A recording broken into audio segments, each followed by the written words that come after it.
That was all good stuff that you did. Dale was asking me if I was jumping back in. I was like, no. Oh, that was good work that you did back then, Mike. Welcome, everybody, to this town council meeting of the town of South Kingstown. It is 7:30 p.m. It is Monday, June 27th, and we've got a long agenda ahead of us. But our first order of business, as always, is the pledge to the flag. Today we're going to get to recognize three wonderful young women who've achieved a lot. And they're going to come up here and lead us in the pledge to the flag, although I understand that there's more from the troop who are here. So please, whoever is here from the troop, come forward.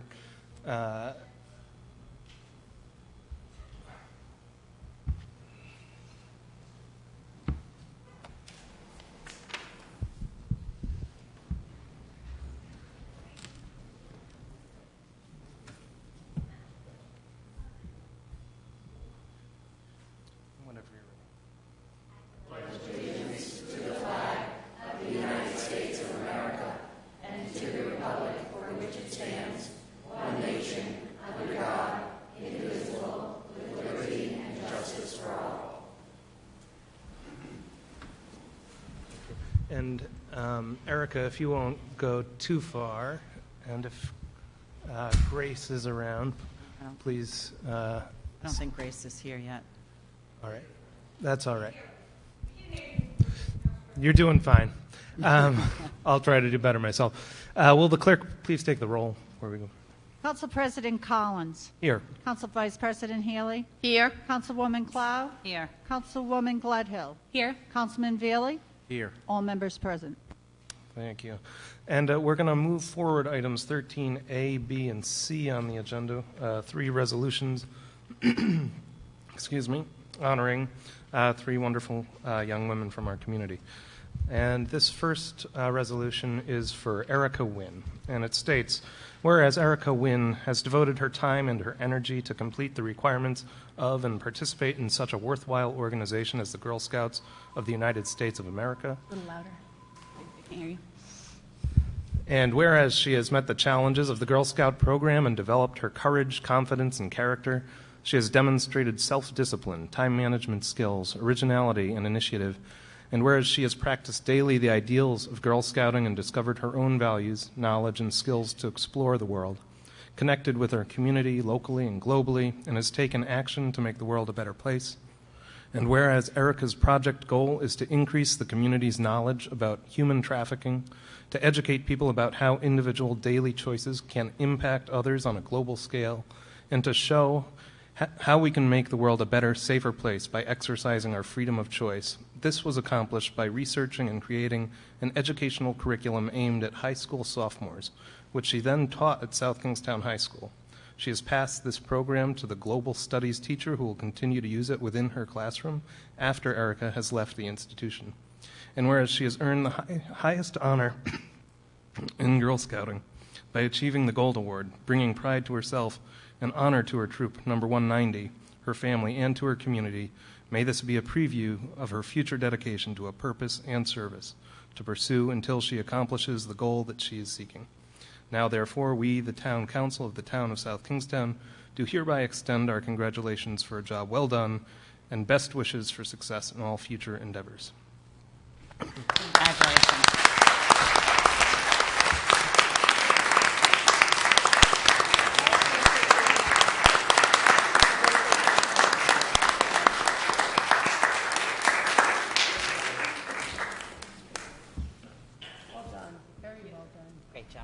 Great job. I guess we should have a motion on that.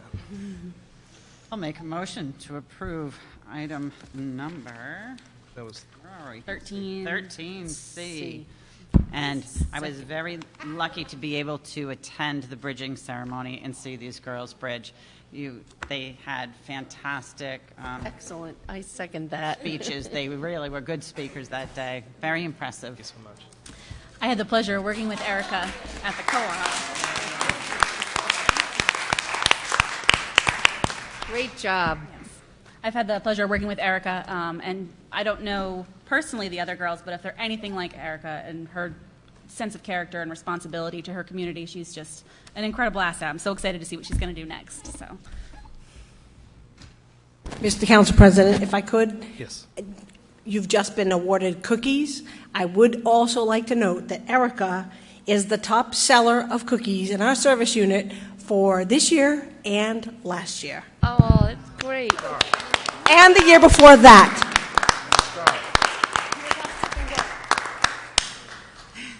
And that brings us to 13B, I believe. Grace. Yep. Oh, somebody Grace just came Roebuck. in. Grace Roebuck. Your name is being called.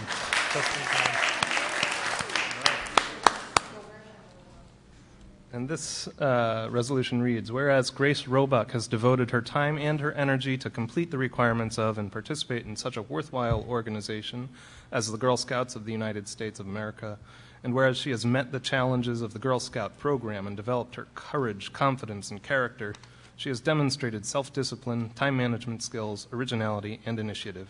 And whereas she has practiced daily the ideals of Girl Scouting and discovered her own values, knowledge, and skills to explore the world, connected with her community, locally and globally, and has taken action to make the world a better place, and whereas Grace's project was designed to bridge the gap between students with and without physical and mental disabilities within her school community, the club, Breaking Barriers, was started over a year ago and now has 4 groups which meet weekly.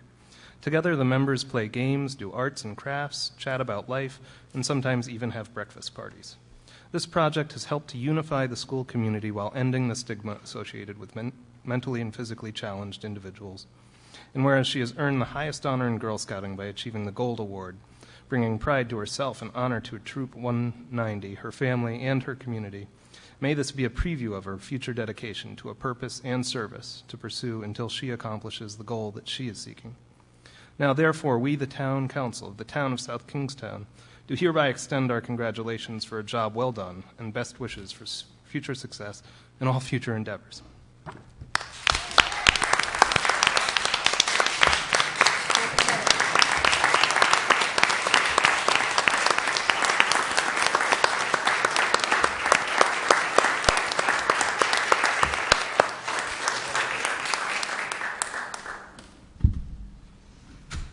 I will entertain a motion for approval of 13B. I'll make a motion to approve item number 13B. Second that. So moved. All in favor, say aye. hi. That motion carries unanimously. Item 13A is a resolution in recognition of Jessica Ilgenfritz, who is unable to make She can't be here it tonight. here tonight, but she deserves similar recognition. So I will read it into the record. Whereas Jessica Ilgenfritz has devoted her time and her energy to complete the requirements of and participate in such a worthwhile organization as the Girl Scouts of the United States of America, and whereas she has met the challenges of the Girl Scout program and developed her courage, confidence, and character, she has demonstrated self-discipline, time management skills, originality, and initiative, and whereas she has practiced daily the ideals of Girl Scouting and discovered her own values, knowledge, and skills to explore the world, connected with her community, locally and globally, and has taken action to make the world a better place. And whereas Jessica initiated a math tutoring program to help 2nd, 3rd, and 4th graders at West Kingston Elementary School, in addition to the tutoring, she also created a website, blog, and Facebook page to keep students informed about the resources and help available to them. And whereas she has earned the highest honor in Girl Scouting by achieving the Gold Award, bringing pride to herself and honor to her troop number 615, her family, and her community, may this be a preview of her future dedication to a purpose and service to pursue until she accomplishes the goal that she is seeking. Now, therefore, we, the Town Council of the Town of South Kingstown, do hereby extend our congratulations for a job well done and best wishes for success in all future endeavors.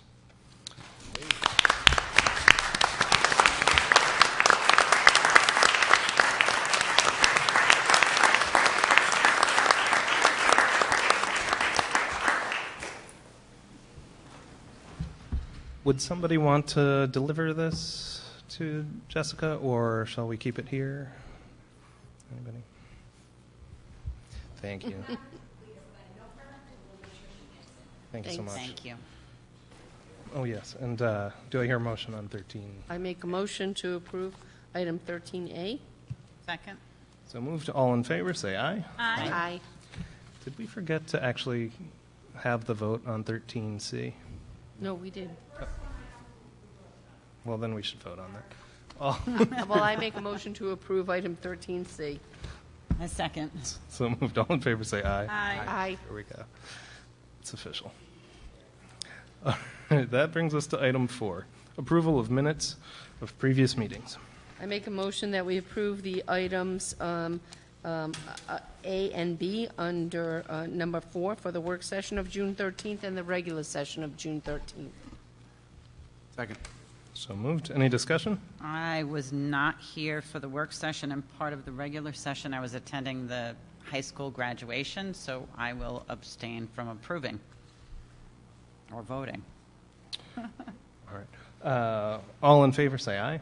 Aye. All opposed? All abstaining? Nay. And by a count of 4-0, the motion carries. Item 5 is the consent agenda. I make a motion that we approve item 5, the consent agenda, as presented in the minutes of tonight's meeting. Second? So moved. Any discussion? All in favor, say aye. Aye. And that motion carries unanimously.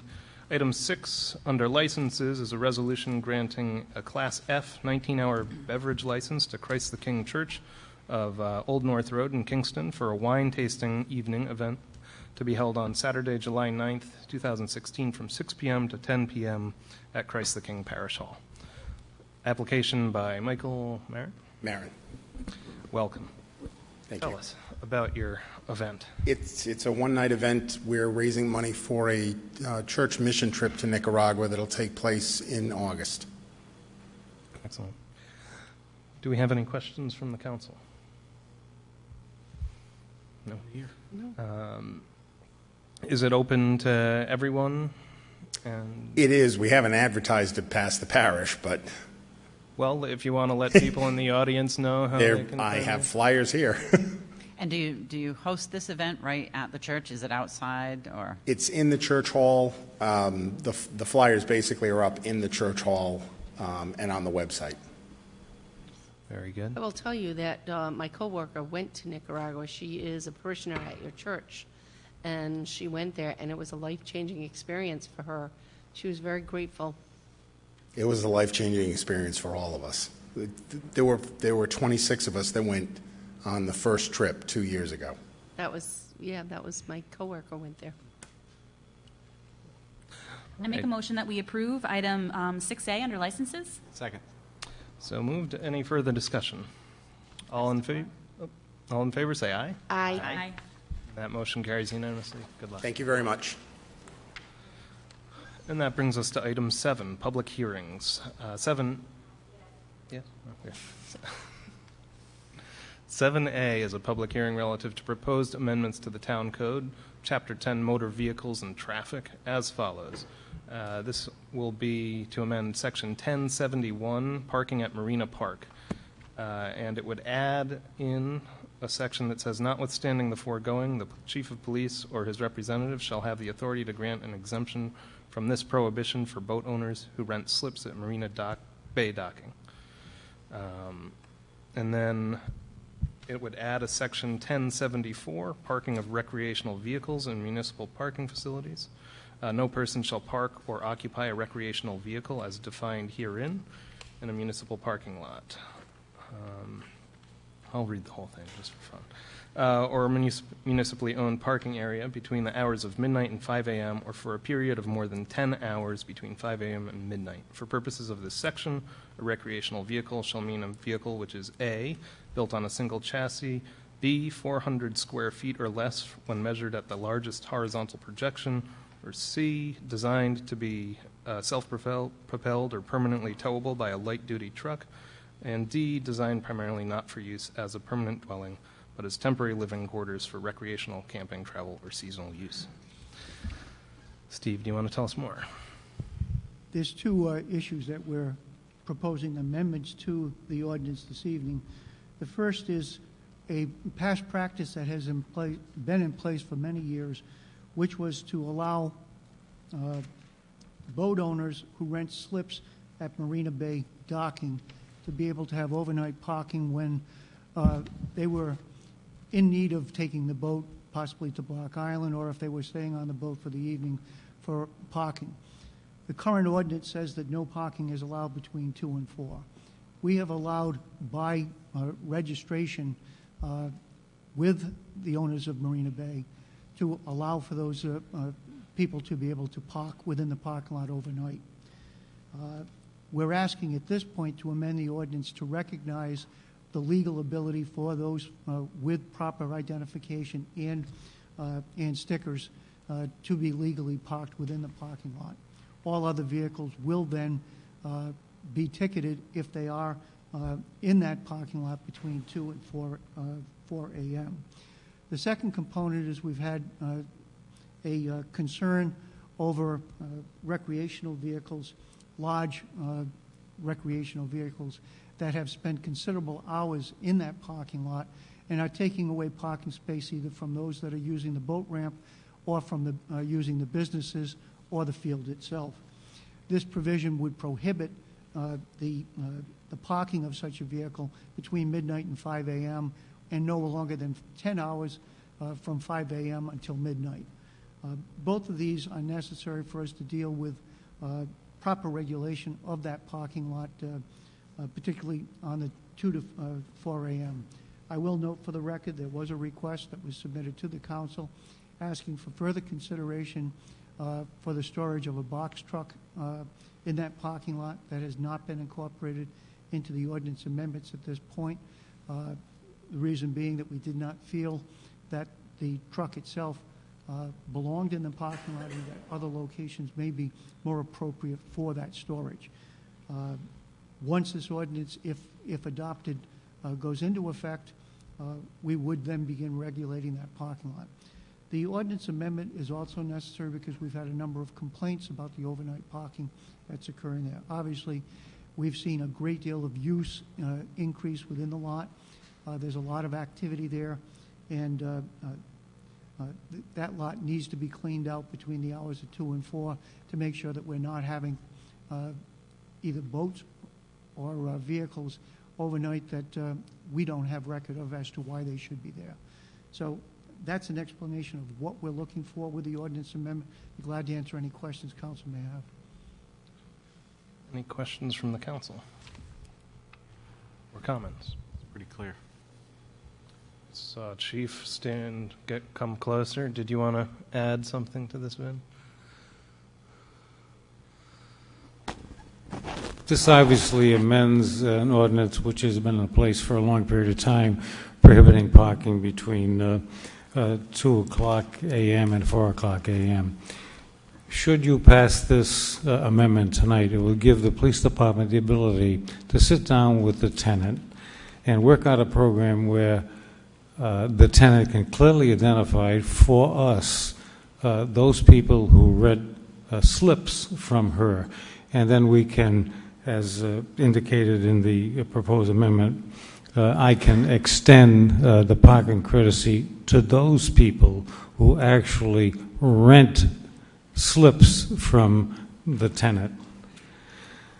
And obviously the second component of what's before you is that there's a clear definition of what recreational vehicles are. As alluded to by the town manager, what we found for the past few years is that these large-scale recreational vehicles come in and set up a shop. You know, they have the umbrellas out and the chairs out there, and they spend several days. And I don't think that's what the town council wants. So these amendments as proposed are good for the police department because we need to clearly understand what the town council wants and I think this ordinance does provide that. So I support the town manager and ask you to favorably consider what's before you. Thank you. Okay. Chief, how often do you get complaints about overnight parking in these lots? I'm sorry? How often do you get complaints about overnight parking in these lots? Is it something that, you get on a regular basis, or? No, it's infrequently, but, I mean, if we have 1, 2, 3 complaints, we have to address them. And we're expected to address them. Of course. Yeah. Any other questions? Thanks, Thank you. Chief. Is there anyone from the public who would like to come forward and speak on this public matter? All right. Then, I'll make a motion to close the public hearing. Second. so moved. Any further discussion? All in favor, say aye. Aye. And that motion carries. The public hearing A is closed. Do I hear a motion? I'll make Make a motion to amend number 7A with the addition of section 1074, parking of recreational vehicles in municipal parking facilities. No person shall park or occupy a recreational vehicle as defined here within in a municipal parking lot or a municipally owned parking area between the hours of midnight and 5 a.m. or for a period of more than 10 hours between 5 a.m. and midnight. For purposes of this section, a recreational vehicle. Hold on, Meg. Mike wants to say something. Meg, just so that we capture every single word in here, if you could just say, move public hearing item A, that way we'll capture the whole thing. And I make a motion that we approve item A as presented. Second. So moved. Any further discussion? All in favor, say aye. Aye. And that motion carries unanimously. Public hearing B is a hearing relative to filing a community development block grant pre-agreement application seeking funding for electrical upgrades necessary to complete the rehabilitation of the Tetro Senior Center Annex building for the purpose of reviewing the draft application and to obtain citizen views on the proposed activity. Tonight's request for public hearing is to ask Town Council for authorization to file a pre-application, pre-agreement application for work that needs to be done at the town's senior center, more specifically at the Tetro building. On June 20th of this year, the town of Narragansett approved a transfer of $25,000 from their CDBG program to go toward the electrical upgrades that are necessary before we can reuse that building. We have gone out to for proposals on this. The projected cost is a bid price, low bid price, was $48,053. What we're asking South Kingstown Council to do is to give us authorization to file an application for an amount not to exceed $30,260, which would provide the necessary funding to meet the electrical installation contract plus 15% contingency. With that type of an approval this evening, we would submit the application to CDBG. We would expect that the state would take 3 to 4 weeks in terms of its review of both the Narragansett application and the South Kingstown application, and hopefully provide us with authorization to execute that contract. So we are spending about $147,000 on improvements to that facility. It was not until they took the wall boards off as well as the ceiling that they found the condition of the electrical. It looks as if the entire electrical system would need to be replaced to meet today's code. If you recall, that building was originally a farm building that was used as part of the original farm at before it became used as the original senior center. So there are improvements that are necessary. The building right now provides us a meal site, a food pantry, as well as providing for different activities that need to be laid out at night so that the participants can pick up the knitting, painting, pottery works, those types of things in the building, things that wouldn't fit in the main facility itself. So with that, tonight's application is to request comments from the public as well as to have final deliberation by the council on whether to file that pre-application that would be necessary for us to complete that electrical improvement. Thanks. Any questions for Steve? All right. Is there anyone from the public who would like to comment on this item? Very good. I make a motion that we close the public hearing. Second. So moved. Any discussion? All in favor, say aye. Aye. That motion carries unanimously. Could I ask the council to approve a resolution that states the town council hereby authorize the filing of a CDBG pre-agreement application regarding necessary electrical improvements at the Tetros Senior Center Annex Building for an amount not to exceed $30,260. So moved. Second. Very good. Any further comments? All in favor, say aye. Aye. Aye. And that motion carries unanimously. Item C is a public hearing relative to adoption of the FY 2016-2017 position allocation to pay schedule, as shown on Exhibit 1 of your agendas. The position pay schedule that's appended to the agenda this evening is the same that was used in the production and the final adoption of the council of the 2016-17 budget. The essential differences between the current pay plan for the 15-16 year is an increase in salary wages of 2.25%. No other changes are recommended. Just in terms of background, the town works with 5 different labor groups. 4 of those are under collective bargaining agreements. Non-organized employees need to go through the council in terms of the position classification and the pay schedule that is on tonight's agenda. So anything that you have with the changes in that pay schedule this evening is in accord with the budget that you adopted in April. I'd be glad to answer any questions council may have. Thank you. Steve, the 2.25 is identical to the unionized increase? It is. Each of the unions there are 3 of the unions that are under the second year of their labor contracts, all at 2.25. The IBPO, or the police union, we've just concluded negotiations on that. They will certainly be able to stay within the appropriation, which is at 2.25. There'll be some differential in their salary, but they'll live within the overall 2.25%. So all of the municipal employees will be seeing the same type of salary adjustments for the 16-17 year. Thank you. Any other questions? Great. Is there anyone from the public who would like to comment on item C under public hearings? All right, seeing Motion to close the public hearing. Second. so moved. Any further discussion? All in favor, say aye. Aye. And the public hearing is closed. Do I hear a motion? I make a motion to approve item 7C as presented on tonight's agenda. Second. So moved. Any further discussion? All in favor, say aye. Aye. And that motion carries unanimously as well. Abel, if I could ask you to direct your attention to item new business, item M. That deals with the non-organized town personnel as far as salary adjustments.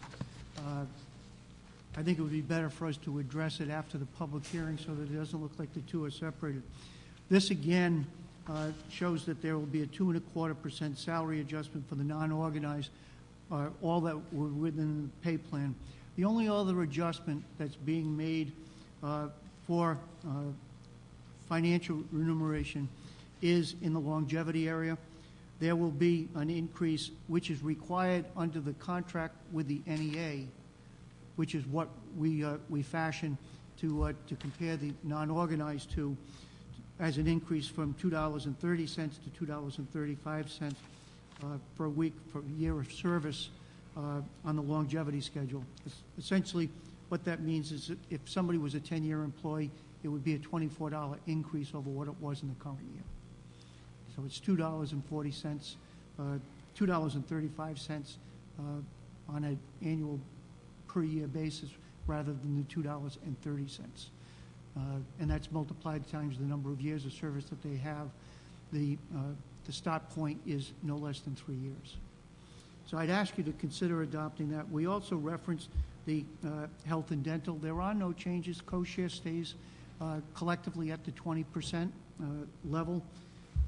It also states that with persons, part-time employees are entitled to participate in health care, but it's at 50% of individual cost, They can buy in the rest of the cost, but we're only providing them with approximately $3,800.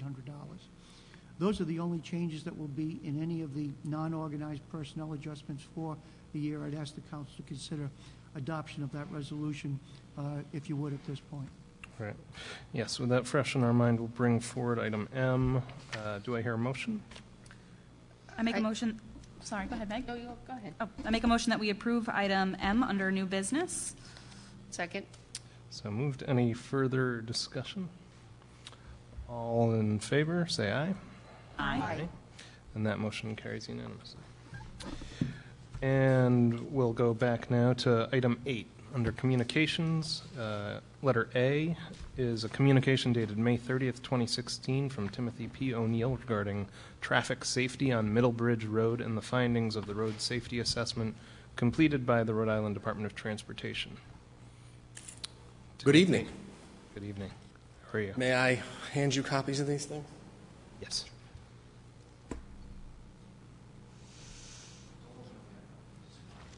Oh, I hope it's something good. It's a Girl Scout cookies. Girl Scout cookies. Yeah, you can't top that.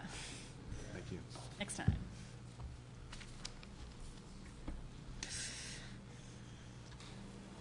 First, I'd like to ask everyone from the Middlebridge area who's taken time out of their schedules to come down and support me in this effort. If you could either stand or raise your hands.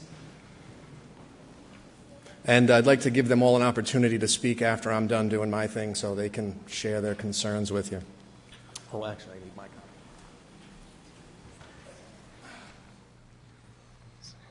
So I started this out. I've been kind of rehearsing in my head how I'd go about addressing you guys. So I would pose a question to you. How many cars do you think go by my house on Middlebridge Road on a daily basis? Just a wild guess.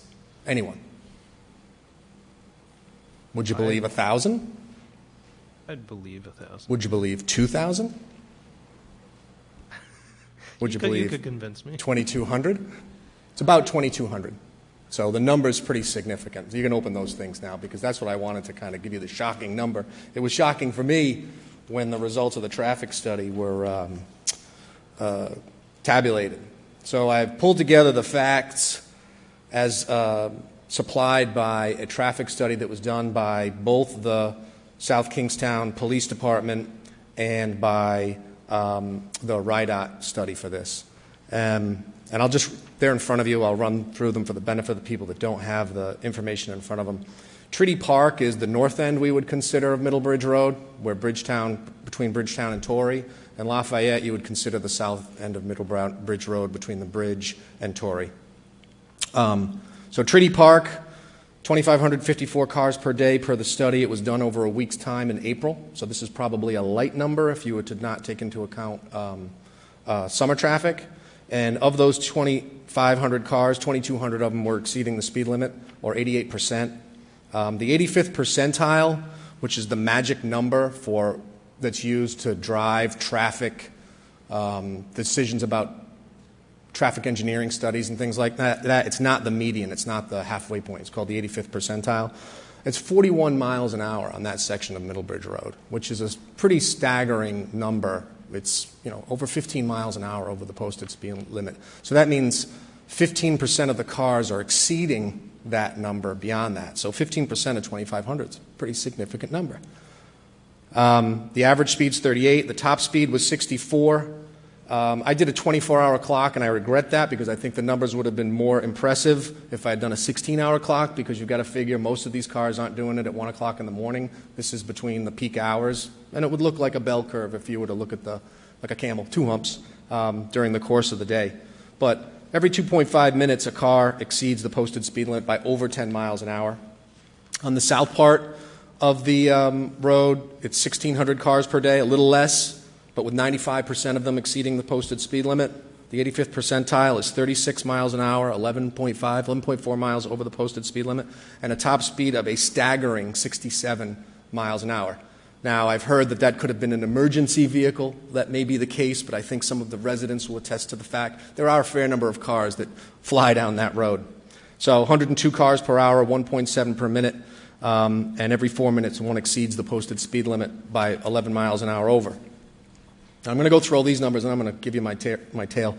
The graphic that I have here shows that if it was an incident involving a pedestrian with a car, at 20 miles an hour, 1 in 10 survive. At 30 miles an hour, 5 in 10 survive. And at 40 miles an hour, 1 in 10 survives. So it was a 90% fatality rate at 40 miles an hour. The difference between 30 and 40 may not seem like a lot when you're driving in your car, but for the pedestrian who's walking his dog on Middlebridge Road, it's very significant. So I pulled out some studies, some results from some other studies, doing my internet research. Total number of crashes in rural areas is often lower than urban areas, but crashes are more likely to be severe due to higher vehicle speeds, which is the case on Middlebridge Road. And then the likelihood of a pedestrian dying on a rural road was more than twice of that as a pedestrian struck in an urban area. And more importantly, and I think why the residents are all here, is that high speeds diminish the quality of life for residents in the small community. So living in Middlebridge Road, we're not people who moved in next to the airport and then complained about the planes. We're people that moved down by a waterfront community expecting some tranquility, but it's disrupted by the traffic on a daily basis, an hourly basis, on a minute-by-minute basis. One of my neighbors here's couch is about 6 feet away from the road surface, and he's only protected by the wall of his house. So, every car that goes by, he knows it. So in the study by the state, 12 reported roadway departures over a 5-year period, and the picture I have there is one of those roadway departures. I didn't want it to be numbers on a page. I wanted you to see what a roadway departure looks like. It is a significant event. Now, no injuries resulted from this particular incident, but it's no less striking just how much damage was done in that particular incident. And then, of course, there are the incidents that are not reported. And I've picked the most graphic images I can find, but replace your family dog, your family cat, or even worse, one of your children. So according to the RIDOT Safety Assessment Study, Middlebridge Road is second only to I think it's Broad Rock Road and Stony Fort Road. We all know that 138 intersection where you come out by a little west of the Farmer's Daughter. Middlebridge is second only to that intersection for accidents. They had 22 reported accidents over there over the same 5-year period. We had 12. But I consider that to be a state road, not a town road, and that gives Middlebridge Road the distinction of being the most dangerous road in South Kingstown, under the South Kingstown Authority. So why is it so significant? So I've been to the TTRC meetings dozens of times. And my frustration is boiled over. I am beyond frustrated with what I've been able to accomplish, specifically with the town's engineering department. There are three legs of the stool for traffic control, and it's engineering, education, and enforcement. The most significant one is engineering. In education, I never really understood. Maybe somebody else can explain that. Enforcement is transient. You see the cop, you slow down, you pass the cop, you speed back up. So the real answer to solving the problems down here are engineering-based, in my opinion. What makes Middlebridge Road unique? So when I'd go to the TTRCR meetings and I'd get these traffic results the results from the traffic study, and I'd look at the results and they'd say, well, it's similar to Curtis Corner Road or it's similar to Broad Rock Road. And what the traffic studies can't take into account is the unique nature of Middlebridge Road. Middlebridge Road is a collector road, so that means it joins 1A with Route 1. So anybody who needs to get to Route 1 from 1A has to go over the bridge. You can't swim across, so there's only one place to go, and it's Middlebridge Road. It also makes it so the residents there, all of the roads terminate on the eastbound side, and they all terminate on the westbound side. There is no other road in the back that we can walk our dog, push our stroller, and do everything. We're forced to congregate on Middlebridge Road. So when you have cars going by, one every 4 minutes at over 10 miles over the posted speed limit, it really affects the quality of life for us. I'll speak from personal experience. It's sometimes getting your mail, you almost feel like you're taking your life in your hands. So Compounding that is the fact that it has multiple shoreline access points. So oftentimes, particularly if you go to the next page, by the bridge. That picture I took in the fall at dusk.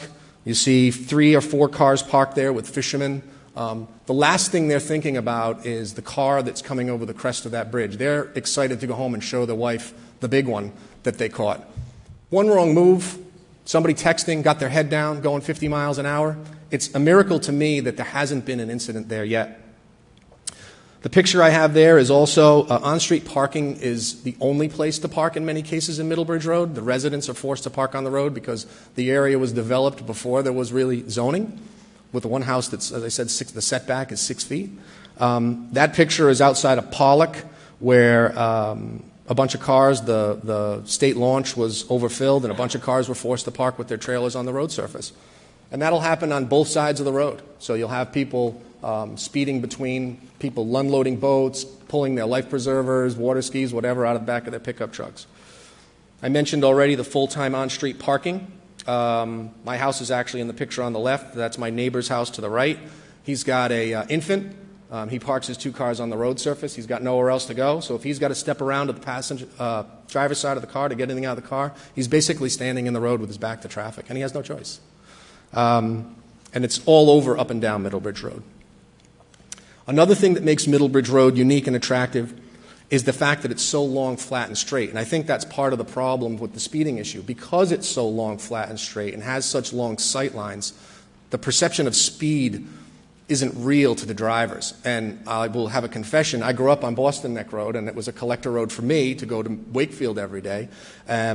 2 warnings and 1 ticket over my illustrious driving career as a teenager living on the other side of the road. So I've been on the other side of this argument. But because it's a collector road, because it's so long and flat, because it's so scenic, it draws a lot of people to it just because of what it is. It's a running route, it's a biking route, it's a fishing depot, it is a lot of things. And that's what makes it unique, it's why we love it. And what we have essentially is we have a neighborhood that has a collector road running through it. It's not a collector road in the purest sense. So the RIDOT safety assessment, I wish I knew how Middlebridge Road got selected for this. I don't really know. But I was given a copy of this draft, which I've provided you at one of the TTRC meetings. And so it basically, I'll try and summarize, and I can get you a copy of this if you want it for your own review. It's got a lot of other roads in it. I wanted to focus on my problem, and I didn't want to dilute the information by giving you that report in this. This is about Middlebridge and my people, not about Bittersweet Farm Road, for example. So the safety assessment, the way I understand it is that the town and the state are working together to address roads of particular problem, and that there's money available to deploy some of the solutions to increase road safety. So my concern, and in my experience in working with the TTRC, is that, well, the way I wanted to structure this explanation was I went through each of the points. So there's a guy named Sean Raymond who's been in communication with me trying to explain to me what these things mean.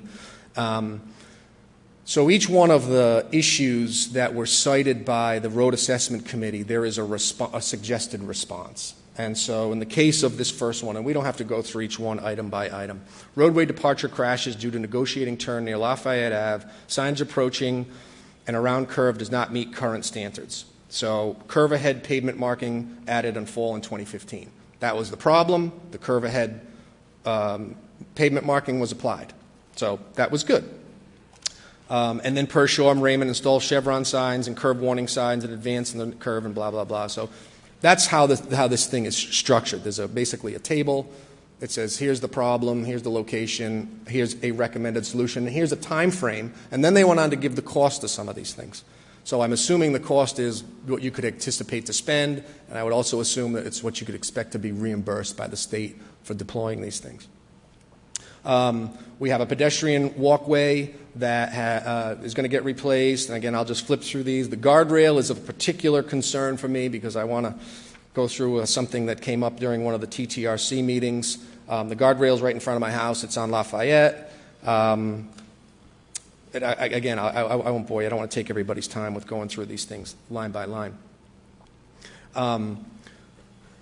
If we skip to the page, I don't have them numbered, unfortunately. It says, continue increase police presence in the area to enforce the posted speed of 25 miles an hour. I want to be too hard on Chief Vespia. He's here, so but I also, I want to commend him for at least doing his best with the resources that he has available to him for enforcement. But enforcement doesn't have a sustained effect. So enforcement has its role in combination with other things. The ride-out recommendations was to conduct formal speed studies during both the school year and the peak tourist season, conduct formal traffic calming studies to engaging residents, consider speed feedback signs along the corridor, and consider road narrowing techniques such as curb extensions, lane narrowing, speed bumps, tables, chicanes. These recommendations should be considered after trying to implement term improvements after a formal traffic calming study is performed. I think it's inevitable that a formal traffic calming study has to be performed here, and that's what I'm imploring you to make the engineering department do it, despite my decades-long effort to get this accomplished. The concern that I had after one of the TTRC meetings was, how does this to-do list get prioritized? Because if you go through what I've put down here, they do a lot for improving roadway safety, but they do nothing about traffic calming. The traffic calming study is not mentioned in any of the correspondence I've had with the DOT. The markings on the pavement as recommended in this report are not anywhere in any of the follow-up, and neither are the speed feedback signs. So those are the things that when you're driving along the road, the thing says your speed is whatever. They're on the Newport Bridge. If you're going to Jamestown to the center of town, there's one in Jamestown that's pretty high visibility. My conversation with the town's engineering department during the TTRC meetings, they objected to the efficacy, or it got contentious over the efficacy of those speed signs. I'm convinced, based on the research that I've done, is that they're effective, and they're about 11% effective from what I can tell. So if we go back to the first page and we look at our 85th percentile is 41 miles an hour. 11% efficacy gets that speed down to under 40 miles an hour into the high 30s. And I showed you that other thing that says the difference between 30 and 40 is 5 and 10 people dying. That 4 mile an hour difference doesn't sound like a lot, but is a very significant number. So I'll keep flipping through. I stuck a lot of stuff in here just to prompt me to remember to say things because I didn't want to forget anything. So the guardrail. This is just an example of some of my frustration in working with the engineering department. That guardrail that you see depicted in that picture was destroyed in 1213. That was probably 30 or 40-year-old guardrail. It was a piece of timber mounted to concrete posts, and it was completely obliterated. When that first happened, I contacted the town and I said, hey, are you going to put something back in there? Are you going to take aesthetics into account?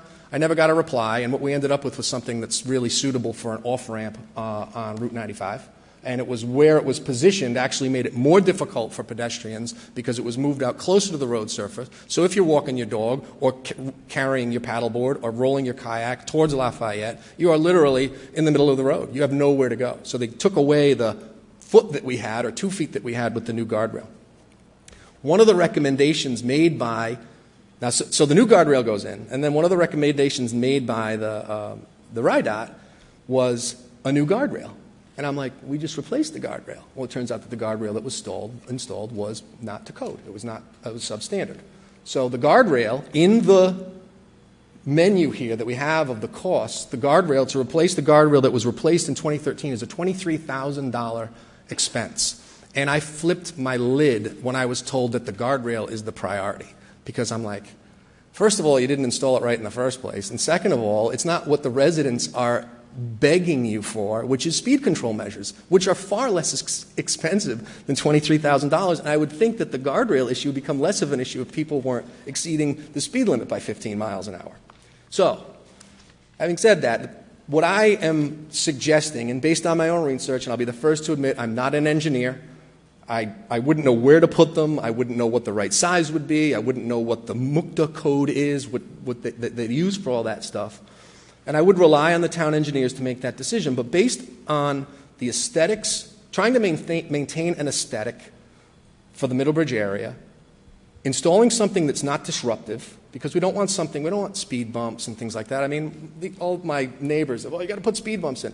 I know that speed bumps will be very difficult to get approved because of the emergency vehicles, and then they can create more problems than they solve. I mean, and then their efficacy gets challenged because people speed up after they get off the speed bump.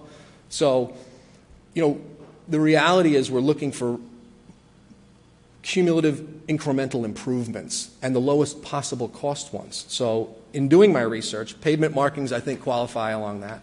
There's a lot of visual clutter on Middlebridge Road. One of the other complicating factors I neglected to mention was it's very densely populated. I mean, Middlebridge Road is all jammed in. It's a lot of people in a very small area. So that means when you put up a 25-mile-an-hour sign, it's lost amongst the mailboxes and the lawn decorations and the stone walls and everything else that's in the way. So on-pavement markings have some benefit. It's a modest benefit. Based on my research, 1 or 2%. But again, I'll take it. 1 or 2% is good. These transverse speed bars, they're just basically painted white blocks, and they give the perception of increased speed. Again, I mentioned long sight lines and flat road makes the perception of speed go away, and so these things are a proven technique in combination with other measures. My perception is that the town doesn't want to take on more road-painted surfaces because of the increased maintenance, which I am certainly sympathetic to that, but as a public safety issue, that's a terrible reason not to deploy a safety measure, in my opinion. And then lastly, and the most expensive, and this is the top of my wish list, is the speed feedback signs. They're the most effective that aren't engineered solutions, chicanes, speed tables, all these other things. They're basically a bolt-on solution. They have good efficacy. They're relatively inexpensive. They're about $5,000 a clip, as per the report from the state. And we think that in combination with pavement markings and the transverse speed bars, we'd have a pretty good chance of getting this problem under control. And I included one other piece. It's just an example from an Iowa State study on the combination of different traffic calming techniques and their efficacy. So, my big disappointment is that I've been doing this for a decade, and it isn't until the state got involved and gave me the data that I needed to come to you and explain this problem to you and documented with documentation and not just furor. I just don't understand why the town didn't see this problem as a significant problem, and I'm very disappointed. I've wasted a lot of my time, effort, and energy trying to get something done on behalf of my neighbors and been beyond unsuccessful. Out of my 10 years of imploring for some action, I got one sign that said, "Watch for children." I mean, that's the response we've gotten from the town, and it has to change. So thank you, and I'd like to give anybody who would like to speak from Middlebridge the opportunity or answer questions too. Typically with these communications items, we let people speak at the comments from interested citizens portion, so we might wait until that, but we'll get there. What to do? It's my first go-around. Carol, you want to? I'd also like to, before we get to any other speakers, I'd like to talk to Steve a little bit about the issue. And one of my feelings is that maybe this road safety audit that happened for you is actually one of the things that came out of all your advocacy over these years. So don't feel like nothing's gotten done. You'd at least have this, and a lot of people on Matunic Beach Road or all these other roads might have similar complaints. So what is the status of what can happen out of a road safety audit like that? I mean, Tim sent you an email that he had received from DOT when he sent you the memorandum on May 20th. And it indicated at that point the different... I can't hear you, Mr. Alford. The different items that had been listed on the traffic study. The first one was to install the Chevron signs. They were installed in 2000. They're being installed in 2016. The curved ahead sign to be completed in 2016. These would be completed by state DOT. It's not the town that's going to do those. The DOT has to give us a letter indicating that they will provide reimbursement for us to do any of the project improvements. DOT has indicated to us that they have a signing contract underway now, and they will be doing crosswalk paintings as well as sign installations this month. So I can tell you that any of the things that are listed in this list, there was shared road signs. Those were also installed in 2015. The state has said to Mr. O'Neill that the guardrail is not going to be replaced until 2017. So, I mean, we're working with a road assessment study that the town requested that Middlebridge in 2 locations be added to that study. The state wasn't looking at Middlebridge. And candidly, the problem that Middlebridge has is the same problem that many of our roads that are long and straight have in town, whether it's Matunic Beach Road, whether it's Tuckertown Road, whether it's any of those types of streets, Saugatucket Road or Curtis Corner Road, is that they are roads that are narrow in width with high speeds associated with them, and enforcement is not going to be able to get to all of those areas. So Middlebridge Road is not unique in and by itself as far as either the traffic volumes that it supports or the speeds that it encounters.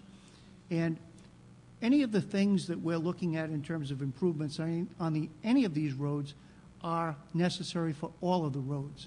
So it isn't a case where we say, well, this is a small cost to be able to fix this problem, to put a radar detection reader on a pole, and that we only need 2 of them. Well, we need 2 of them at one location. We need 2 of them at each of the other streets. And we've got to determine whether, from a public works perspective, whether they think that those are viable ways of dealing with reducing the speed in those areas.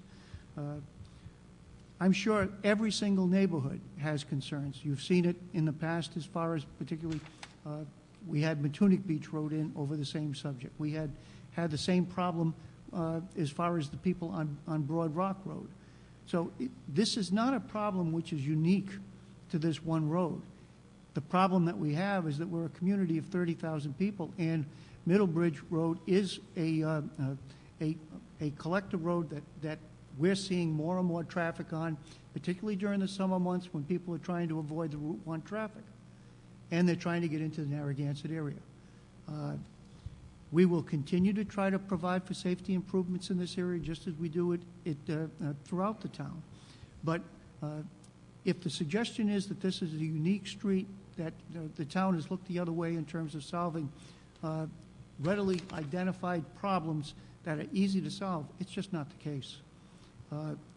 This gentleman's been before the traffic committee on numerous occasions, and we've tried to accommodate what we could.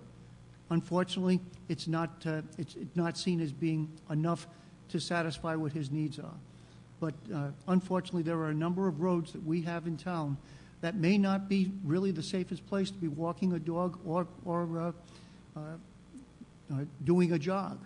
And people have to understand that their personal safety is as much their responsibility as the municipality's responsibility with the road. And we're not going to solve all of the speeding problems unless we close one end of Middlebridge off. You'll have your chance. Well, therein lies my frustration. There it is. That's the answer from the town. We can't do anything. We can do nothing. We're handcuffed. It's been 13 years that I've been going to those TTRC meetings, and that was the answer I got every single time. And can you imagine how frustrating it is for us? And I don't buy it, by the way. Why didn't they put to the exclusion of all of the speed control measures that were mentioned in the state report were not included in that email from Sean Raymond? I can't tell you that. I don't. Well, why weren't they? Though I'm asking you, why weren't they? I just answered you. I don't care about the guardrail. I don't care about the delineators. Our problem is speed control, and yet they were singled out to be eliminated from the recommendations from Sean Raymond. And I think that is a collaboration between the town of South Kingstown's engineering department and this board, because they don't want to put high-maintenance surface markings on the road, and they don't want to approve the speed feedback signs because everybody's gonna want one. And that is the fundamental problem. I think I've said that your street is not unique. I didn't say that the town isn't interested in doing things for all of the streets. I just explained to you why it's so unique. Yeah, I'm not going to get into an argument with this gentleman. He's got a point of view, and so do I. And so does everybody here who are taxpayers in that area, and I think it's the obligation of the town to respond to it. They share my opinion. I'm not alone. I'm not some crazy waving my rake at the cars going by. I share their opinion, too, that we want to improve the safety. But the town did nothing until the state came along. If you want to speak me down, I'm done talking with you. All right, guys. What? I think, yes, many of our streets here in town are unique, and I Steve, think you said there are... some painting was going to be, work was going to be done this month. DOT has indicated to us that they have got a striping contract, they've awarded the contract, and they will be doing the work on that street. Okay. That's the This most month. information that I have. It came in on Friday. Right. That's good. If you don't mind, Carol. Representative Carol Hagan, McEntee, District 33. Nice to see you all. And obviously, Middlebridge Road is in my district. I'm going to go back a little bit because for the last 2 years, my last 2 years on this council, I was involved with Tim. We attended many of the Traffic Commission meetings with Chief Vespier and John Schock and everybody else. And in their defense, they did do quite a bit. So I'm a little different than Tim, although I do disagree with Steve in that Middlebridge Road is extremely unique. There are people everywhere. I drive that road almost every single day, and once you hit the summer months, there's people all over the road, walking, biking, with their baby carriages, their boats, jogging. There's no sidewalks. And I don't know any, and I know, Steve, you think Matunic Beach Road, Curtis Corner Road. No, they are not the same. They're not a cut-through, number one. Curtis Corner Road has sidewalks. Broad Rock Road, you see people walking from the school to the Y, down to Wakefield. There are sidewalks there. You don't see a lot of people walking in the road after you hit Saugatucket going towards 138. There's not a lot of people walking on the road. Middlebridge Road is another story. There's constantly people walking on the road. And it is a cut-through for URI. It's a cut-through to get to Route 1 to head to work towards Providence. I think there's a few minor things that we could do to help the situation, and I'm going to use an example. Since I have been in the House of Representatives, I've been working with the people in Bonnet Shores, and they now have 2 of these LED speed feedback signs. Now, they have them nowhere else in Narragansett. Bonnet Shores does have them, and they are working. When a speeder drives over the line, I guess somehow it gets fed into the police station. I think Chief Espia would know a lot more about that than I do. And in turn, the police do more patrol to slow the traffic down. So in that way, I think Tim has a good point. If there's any kind of road markings that we can do to slow them down, or even a couple of these signs. I know we talked at one point at the Traffic Study Commission making Middlebridge a study road to see if it works. And I think DOT would not be adverse to that. I'll do whatever I can to help with this situation, but we need town backing. And if we're going to proceed and be a solid voice, we need a resolution. We need town backing that this is important to all of us. And, obviously sidewalks would be great. There's no room. I think what started out as a sleepy little summer community has turned into a year-round community, and houses have expanded, and it's become much more populated on a year-round basis. And, it's a great area. Even the canoe place, the kayak place, they're a victim of their own success over there. I mean, it's jamming in the summer. If you just go over the river, you'll see it. People are parked everywhere. So it's a wonderful place. I represent both sides of Narrow River, and I hear it all the time, both sides, how fast people are cutting through there. So any help you can give. I know Tim has worked very hard on this, and I know everybody has, and I know Steve's been very receptive. Maybe not as much as everybody would like overnight, but as we know, everything costs money. But I think this is worth it because these people have suffered with this for a very long time, and it's just getting more and more congested, and people are going faster. And that curve right near Tim's house, it is a danger zone. And that's where everybody's walking. They're walking towards the bridge, they're walking around the corner, and the cars are just speeding through. People are fishing. You know what it is. But thank you for this time, and any support you can give to this would be greatly appreciated. I think the people, you see, we have quite a few people here tonight, so it's not one or two people who feel this way, it's everyone. So I heard it through the campaign, and I'm going to hear it again this campaign, I'm sure. So thank you very much. Thank you, Carol.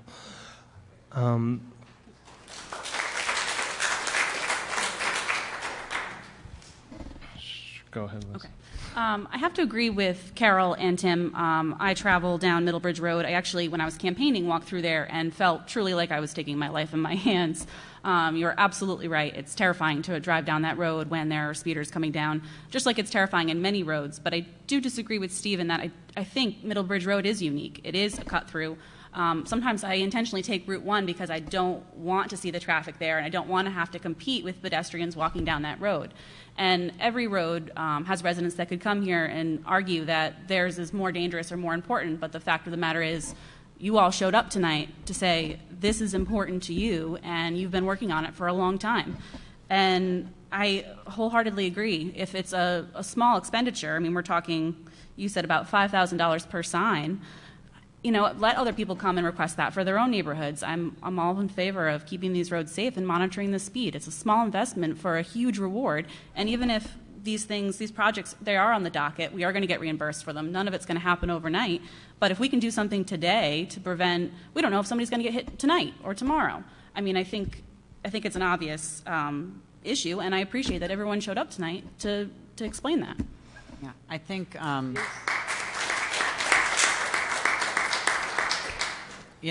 speeding is certainly an issue we hear from every neighborhood. I think it's everywhere, and it's just become overwhelming.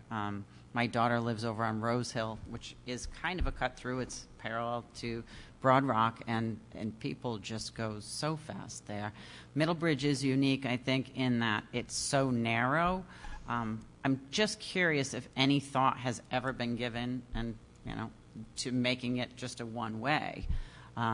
It's such a narrow road that I think part of the problem is to have both lanes will never give you that edge for a pedestrian.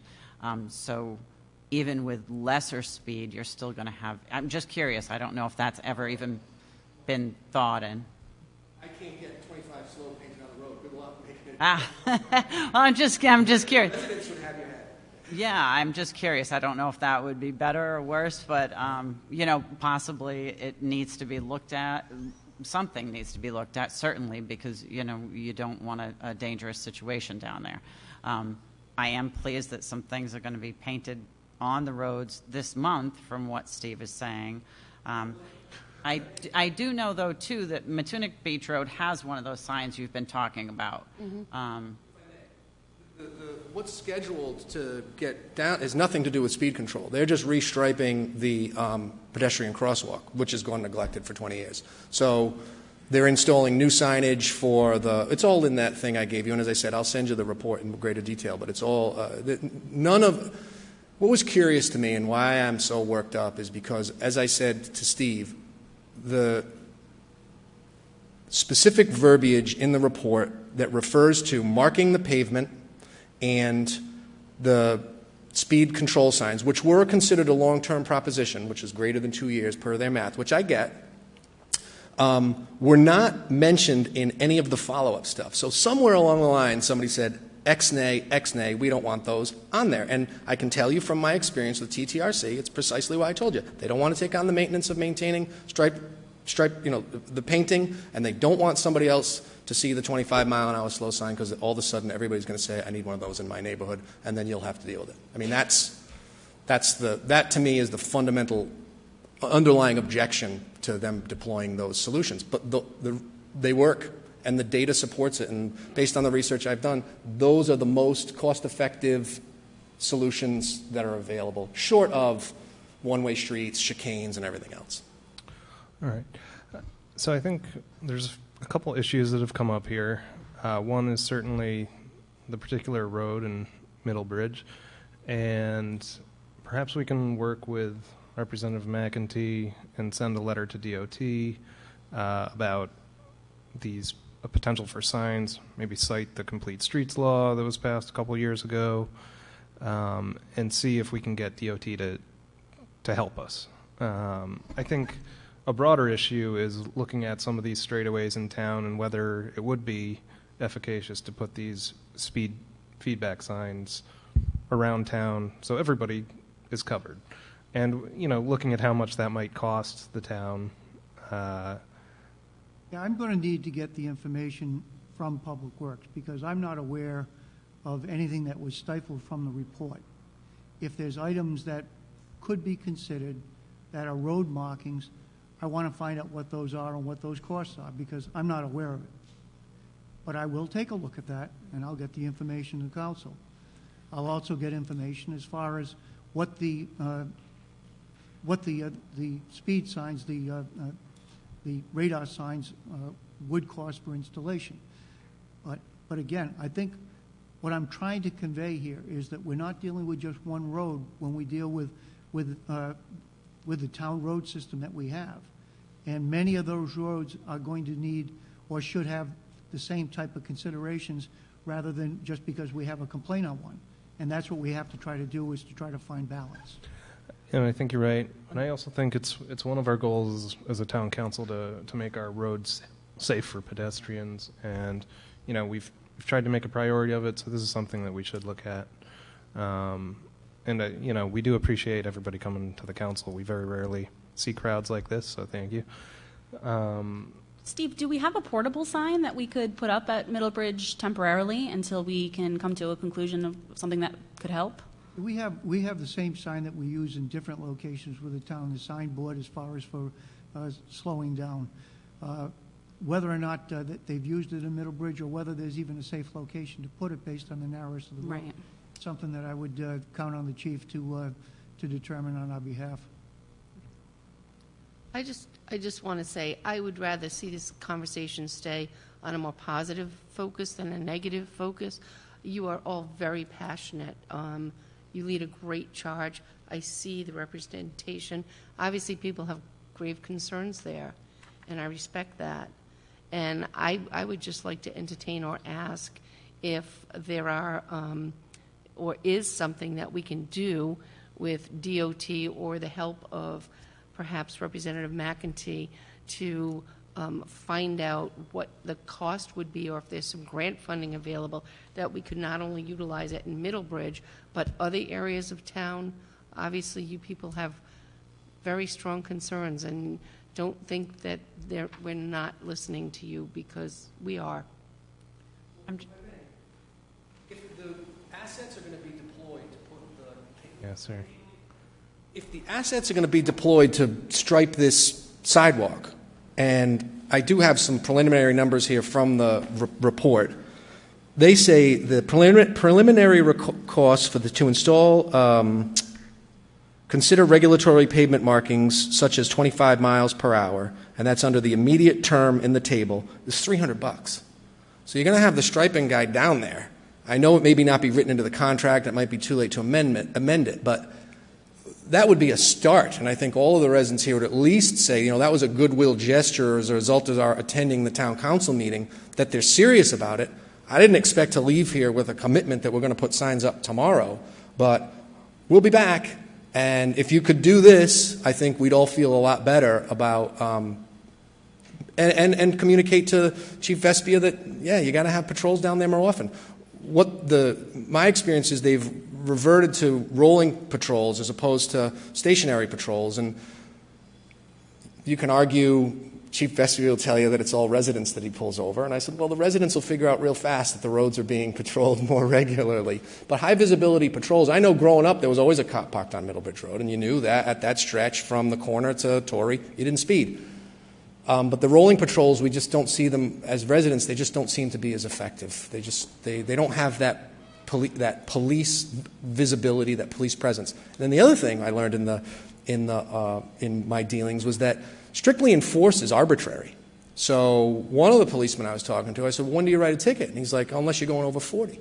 And I was like, yeah, 40 is awful fast on that road. So it's arbitrary. I mean, I would like to say, anything over 10 miles an hour, we gave you 10. You're going 36, you're at least getting a warning. And, maybe make the enforcement criteria a bit tighter and get the message across that way. And even if it is residents, they'll learn real fast. So anyway. I'll make a resolution that we forward this communication to the town manager to try to get some cooperation with DOT and the Traffic Commission and try to accelerate some of these issues. Second. Solve some of these issues. So moved. Discussion. Thank you again for coming out, everybody. Well, I think it's certainly something we can. Excuse me, Mr. President, the folks that are here tonight, a number of us would like to speak. Are you going to sort of have us wait till comments from interested citizens, or do you want to continue momentum? I think we're going to wait till comments. Thanks, Jim. I could go either way. Yeah, that doesn't matter to me. Well, we have a motion. And a second. And a second. Is there further discussion from the council? All right. All in favor, say aye. Aye. Aye. We certainly heard all the concerns and comments, and do appreciate you coming. And I do believe that it's something that will be on the forefront of our minds, especially now that summer's upon us.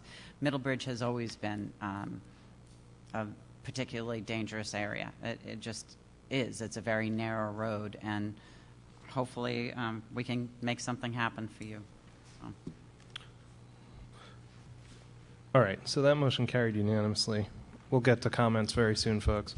Item B is a communication received June 13th, 2016 from Jessica Wood submitting her resignation from the Economic Development Committee. It's been received and placed on file.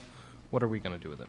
Well, I would make a motion that we accept Jessica Wood's resignation from the Economic Development Committee, and I would ask Dale to initiate a letter thanking her for her tenure from the time that she has served. Seconded. So moved. Any discussion? Yep. Much appreciation to Jess. She's done a great job. Yes, she's leaving because her kids are taking up so much of her time, which is understand something that. I can understand. All right, all in favor, say aye. Aye. Aye. And that motion carries unanimously. Item C is a communication dated June 13th, 2016 from Joanne Riccitelli, Land Protection Director for South Kingstown Land Trust, requesting a meeting with the Town Council to discuss the preservation of open space, and it's been received and placed on file. What are we doing with this one? Go ahead. No, you go ahead. For our discussion in the work session, we discussed scheduling a work session in August to meet with the Land Trust. So I make a motion that we put item 8C on file. Do I hear a second? I'm sorry, that I make a motion that we reach out to the Land Trust and see if the date that we agreed upon is amendable to them and schedule that work session. I would second that motion. Sorry. Thank you. So moved. Any discussion? All in favor, say aye. Aye. And that motion carries unanimously. Item D is a resolution adopted June 7th, 2016 by the Richmond Town Council in opposition to truck tolling gantries and the expansion of this law. It's been received and placed on file. I recommend that we just continue to place this on file, as this has already been voted on, so right now it is a moot point. So I make a motion that we place communication 8D on file. Second? So moved. Any discussion? All in favor, say aye. Aye. That motion carries unanimously. And that brings us to item 9, which is comments from interested citizens. This is everybody in the audience's, the public's opportunity to come and tell us what we can be doing better or whatever's on your mind. I am going to ask people to keep it to 5 minutes or less tonight. And really, you just need to come up, state your name for the record, and have at it.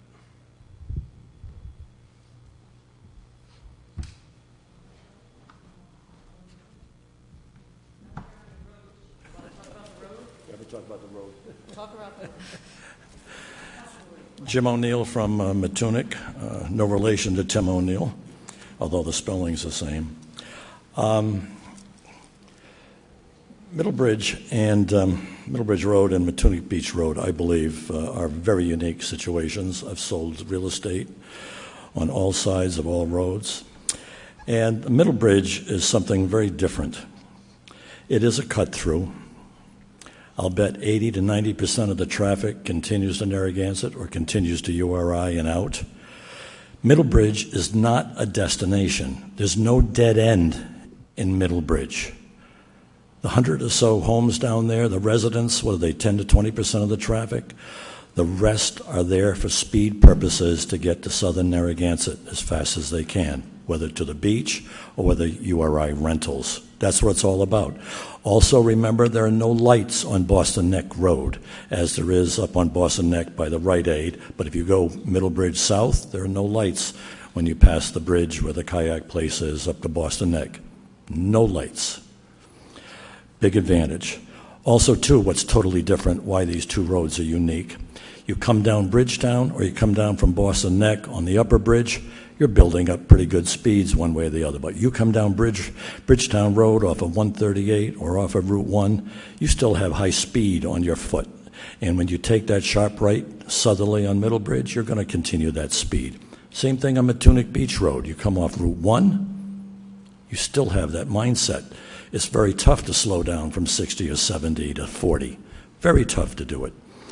And I wish you'd really keep that in mind, that we have unique situations throughout town, but Middlebridge and Matunic Beach Road are absolutely straightaways. Middlebridge is the most dangerous situation of all because the homes on the east side of that road are practically on the road. 1 second mistake by a dog, cat, child, whatever, could be absolutely incredibly dangerous, incredibly awful.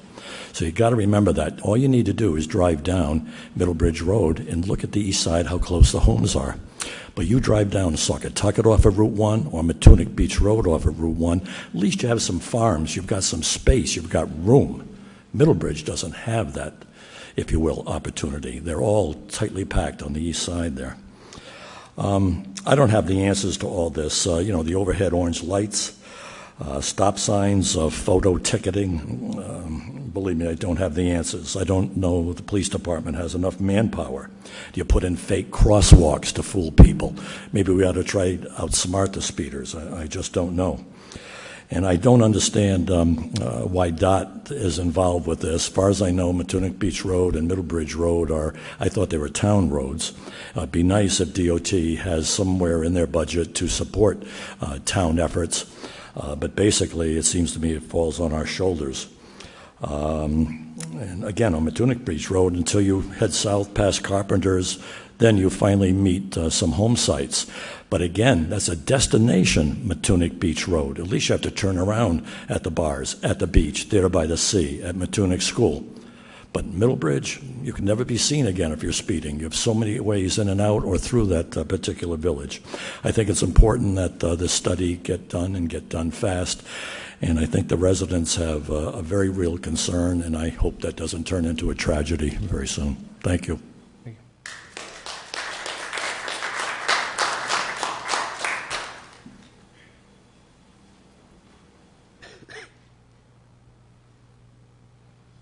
Approach.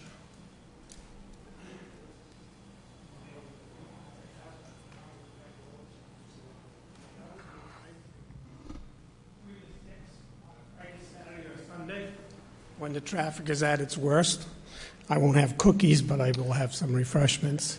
My name is Leo Deary. You'll see at 219, which is right at the corner. I moved there 15 years ago when I retired. And it was great. The bridge was closed. The kids used to ride the bikes right in front of my house. Everybody could walk. Then they opened that bridge. Since then, it's cost me about $10,000. I had a vehicle come around the corner, take out the fire hydrant and 2 of my 15-foot abrevieties, which eventually I had to take all 7 out. Then I had to replace it with a white fence. So there is a cost to the citizens that are living along Middlebridge. The only other comment I'd like to make is I'd like to applaud Tim for all his work. He didn't identify himself. He is the president of the Middlebridge Association, which has about 70 members. We do have dues. We are not going away. He's been working on this very intently. My wife is the treasurer. I will probably become the director of social media. So we really want to get some answers here. Thank you. Thank you.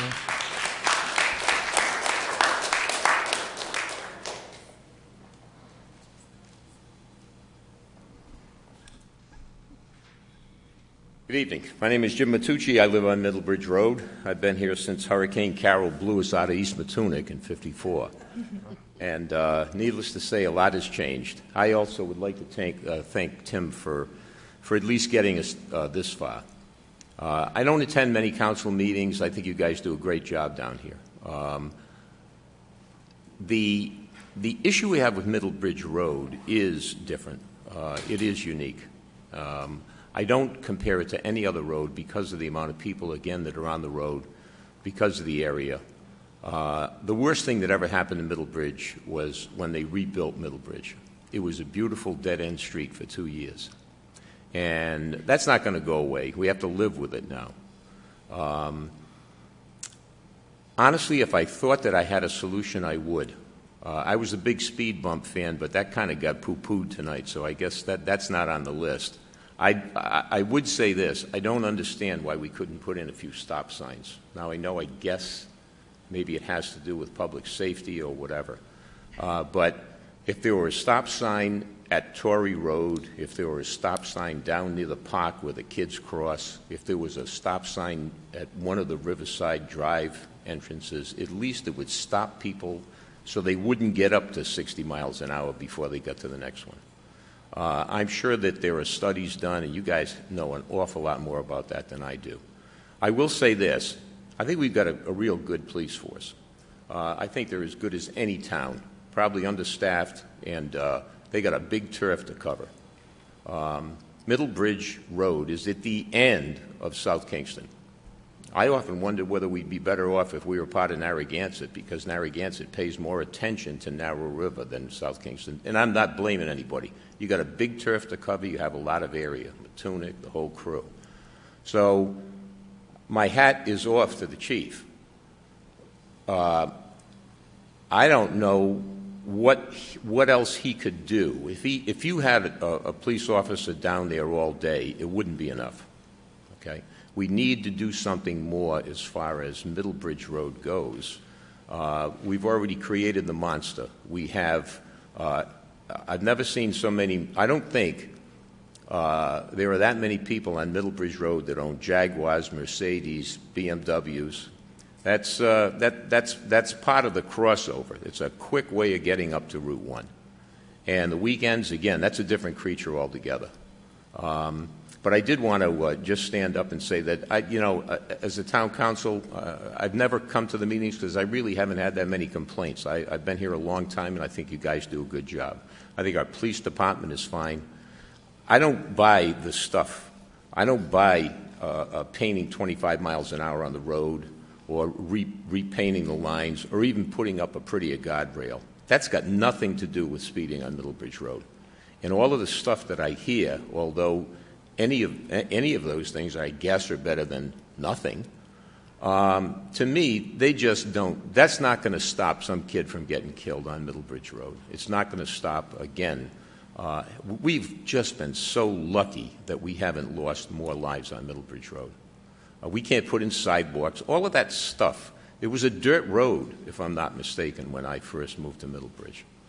So I just ask you to consider this.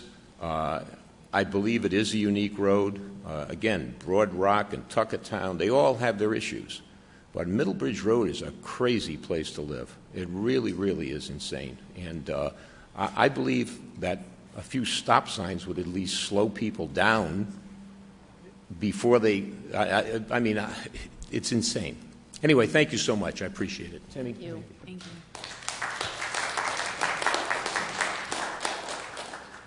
I just wanted to mention one thing, that we did discuss a three-way stop sign at the bottom of Torrey Hill, and I know the chief was there as well. And to me, that sounded like a good idea, but I guess it's not. It doesn't qualify for stop signs, but it seemed to me that that might slow people down and they'll long drag off. At least they have to stop. But the chief could probably answer that better than I did, because there's a reason why we couldn't get that. So I did want to mention that. Thanks, Carol. My name is Alice Deary, and I live next door to Tim. And my husband just invited you to come and spend time at our home. And I'd also like you to have your next council meeting there if you'd love. Look at the face. But I just have one thing to say. The chief got up here and talked about a problem in a parking lot at Marina Park. And Steve said, have there been complaints? And he said, if there are 2 or 3, it has to be addressed. That's it. I'm the 6th person to stand up. Has to be addressed. Thank you.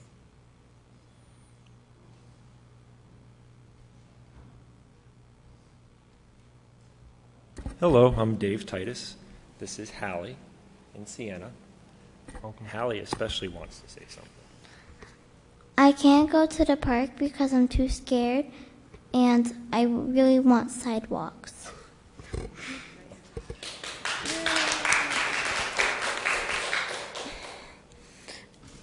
When there was still school, every time we would get ready to go on the bus, we would be ready, and before the school bus would come, there'd be people speeding down the road.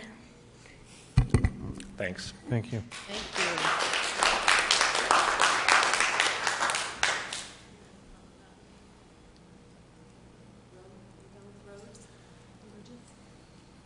Hi. Thank you, President Collins and members of the council. My name is Kate Coyne McCoy. I'm the representative of Protect Matunuck, and here tonight representing our 14,000 signers and interested community members and taxpayers. And I'm here really to pose one question and ask you to take a breath and beg you to engage in a robust conversation and debate, perhaps at your next meeting, in an answer to this question. In the wake of the CRMC approval to permit the maintenance of Mary Carpenter's wall, have engineers and experts looked at the plans for both walls and determined that redundancy of 2 heavily armored and outrageously expensive walls are essential to protect the road and the community? We think that that needs to be answered, and I would strongly urge you and encourage you to have that conversation and answer that question on behalf of Protect Matunuck and its 14,000 members. Thank you. Thank you.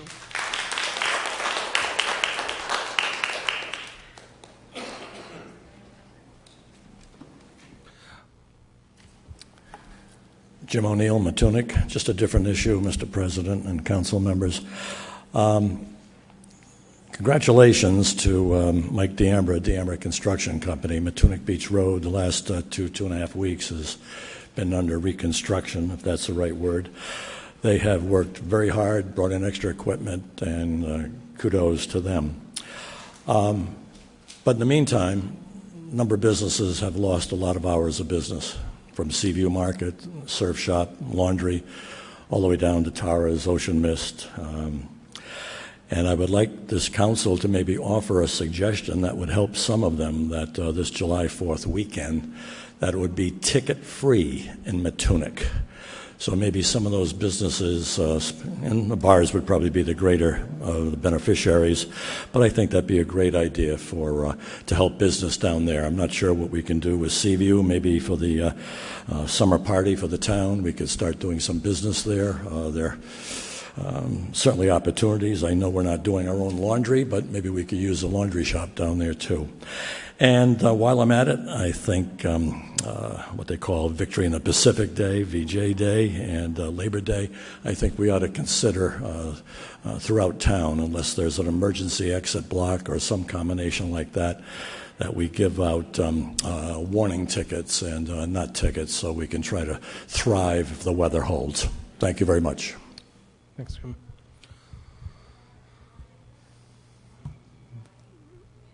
Are there any other people interested in making comments now?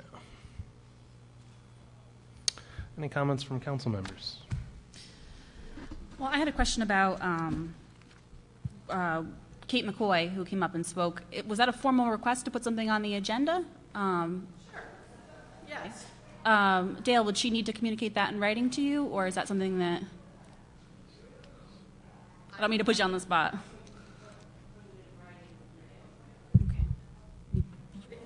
Sure. So that way, because I know because it's not on the agenda, it's not something that we can discuss, but if you make a formal request and send it to Dale's office, I imagine it can be added to the agenda. Yes?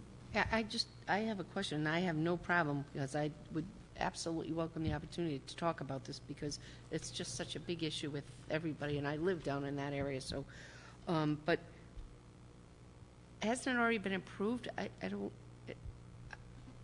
I think that in each of the hearings that have been held relative to the Mary Carpenter wall, it's been explained repeatedly by the executive director of the CRMC that the improvements to the relic wall will not provide the public safety that's necessary to protect the road. The difference between the two walls, one is that the relic wall construction will have 4 to 5 ton rock that will be used. It won't be angular rock. It will be such as the rock that's in location at this point. The elevation of that wall will be at 14 feet. That rock will be moved if there was a major hurricane. The difference with the sheet pile wall is the sheet pile wall is a driven piece of steel that goes 30 feet into the ground. It's then faced with 10 to 20 ton rock, which is angular cut rock and stacked in a manner to prevent its eventual movement. If that wall is overtopped, which we would anticipate that it could be in a major hurricane, the difference between the two walls is that because it's a 30-foot depth, it's a cutoff wall, which means that the materials behind the wall are not going to be dragged back out to the ocean. On the relic wall, any of the materials that overtop will go through the stone that's there, and the fines and settlements will attack the stability of that wall. That's the difference between the two. That's why Grover Fugate has made those comments. Now, you've heard those comments. You've heard the comments from his engineering staff. I'm not sure what it is that you would want discussed other than that. If you want his comments, they're in the record. I want an engineer to tell me that a redundancy of expenditure is required. I'm saying, as far as I'm concerned, the information has been placed on the record, and there's nothing more that we're going to be able to place on that record. With respect to all that information, I see no harm in at least maybe getting an updated memorandum, putting everything in some concise order, referencing the CRMC hearings where that information was made public, just condensed version so that it's all something that we can see and ask any questions on if we have it. I mean, it's been ongoing for years. There's so many parts to this. I mean, I, for one, know that I've got a file at home like this thick of information about it. So it might be helpful to just have a condensed memorandum explaining and updating where we are with everything and why one wall is better than the other, and to answer Kate's question. It's not our place to make the determination. The determination was made by the Coastal Resource Management Council that the two walls were necessary, or would that have approved both walls? Well, then it should be easy to put in a memorandum that we could see that. I'm not sure who you would want to prepare that memorandum. I would want the town staff to prepare that information, to just gather over the last few years, put it all together for us in a very simple, this is what Grover said, or this is what our engineers say, just to put it to bed and give anybody the opportunity to clarify anything. And anybody can request that something be added to the agenda. Is that correct? You can ask anything you want on the agenda. What I'm saying to you is that the information has been provided. This council has awarded a contract for the installation of the sheet pile wall. That contract has been signed. I completely understand that, and I appreciate that, but I think the request was to add something onto the agenda so that we could have it for discussion, so that we could entertain questions either from people at the table or people who want to come to the meeting. I think that that's an appropriate request. I don't have a problem with that, Liz, whatsoever. But, you know, this is my 4th year, and it's gone on long before my tenure on the council. I've been to a lot of the hearings, too. This has been approved. This was not something that was a town decision. This was something that really came to fruition, even more so after Hurricane Sandy, and the need, especially because public safety is a big concern, because there's only one access into that road. It's not going to be something that is displeasing in appearance. It'll look almost like the seawall, if you will, in Narragansett. Abel, I need to interrupt because this has gone well beyond. You are now discussing the substance, so could you please have a motion to add this to the agenda so that we don't violate the open meetings law? Thanks, Mike. Sorry. Well, then I make a motion that we add it to next week's agenda, pending Kate's written recommendation to Dale on what she'd like specifically added. You meant to this meeting I meant agenda. the discussion here tonight. I'm sorry. We can do that, but let's get this officially on record that you can discuss on the agenda, and then you can direct that something happen. I'll make a motion to add this to tonight's agenda for Thank you. discussion. Second. Moved. Discussion. All in favor, say aye. Aye. Now it sounds like you're going to have a discussion as to whether or not you want to have this on the next agenda or not. Okay. Thanks, Mike. I mean, I think an appropriate step might be to ask for a letter from CRMC defining or seeking their opinion on the redundancy of the two walls. I think we know what they're going to say, but it doesn't hurt to ask them for a letter. I can request the information. Sure. Yeah. Abel, I think that's a great idea. Do we need to talk about this issue more? I think one of us can request it on the agenda. Right? All right. I think we're good. Okay. Any other comments from interested citizens? I want the record to reflect that I'm formally requesting that a discussion be engaged in at the next meeting. Okay, could you repeat that in the microphone? I want the record to reflect that I'm here representing 14,000 people who want this conversation about a redundancy and expenditures related to same engaged in at this town council at the next opportunity. And I'll submit that in writing right now. Right. Thank you. Thank you. Thank you.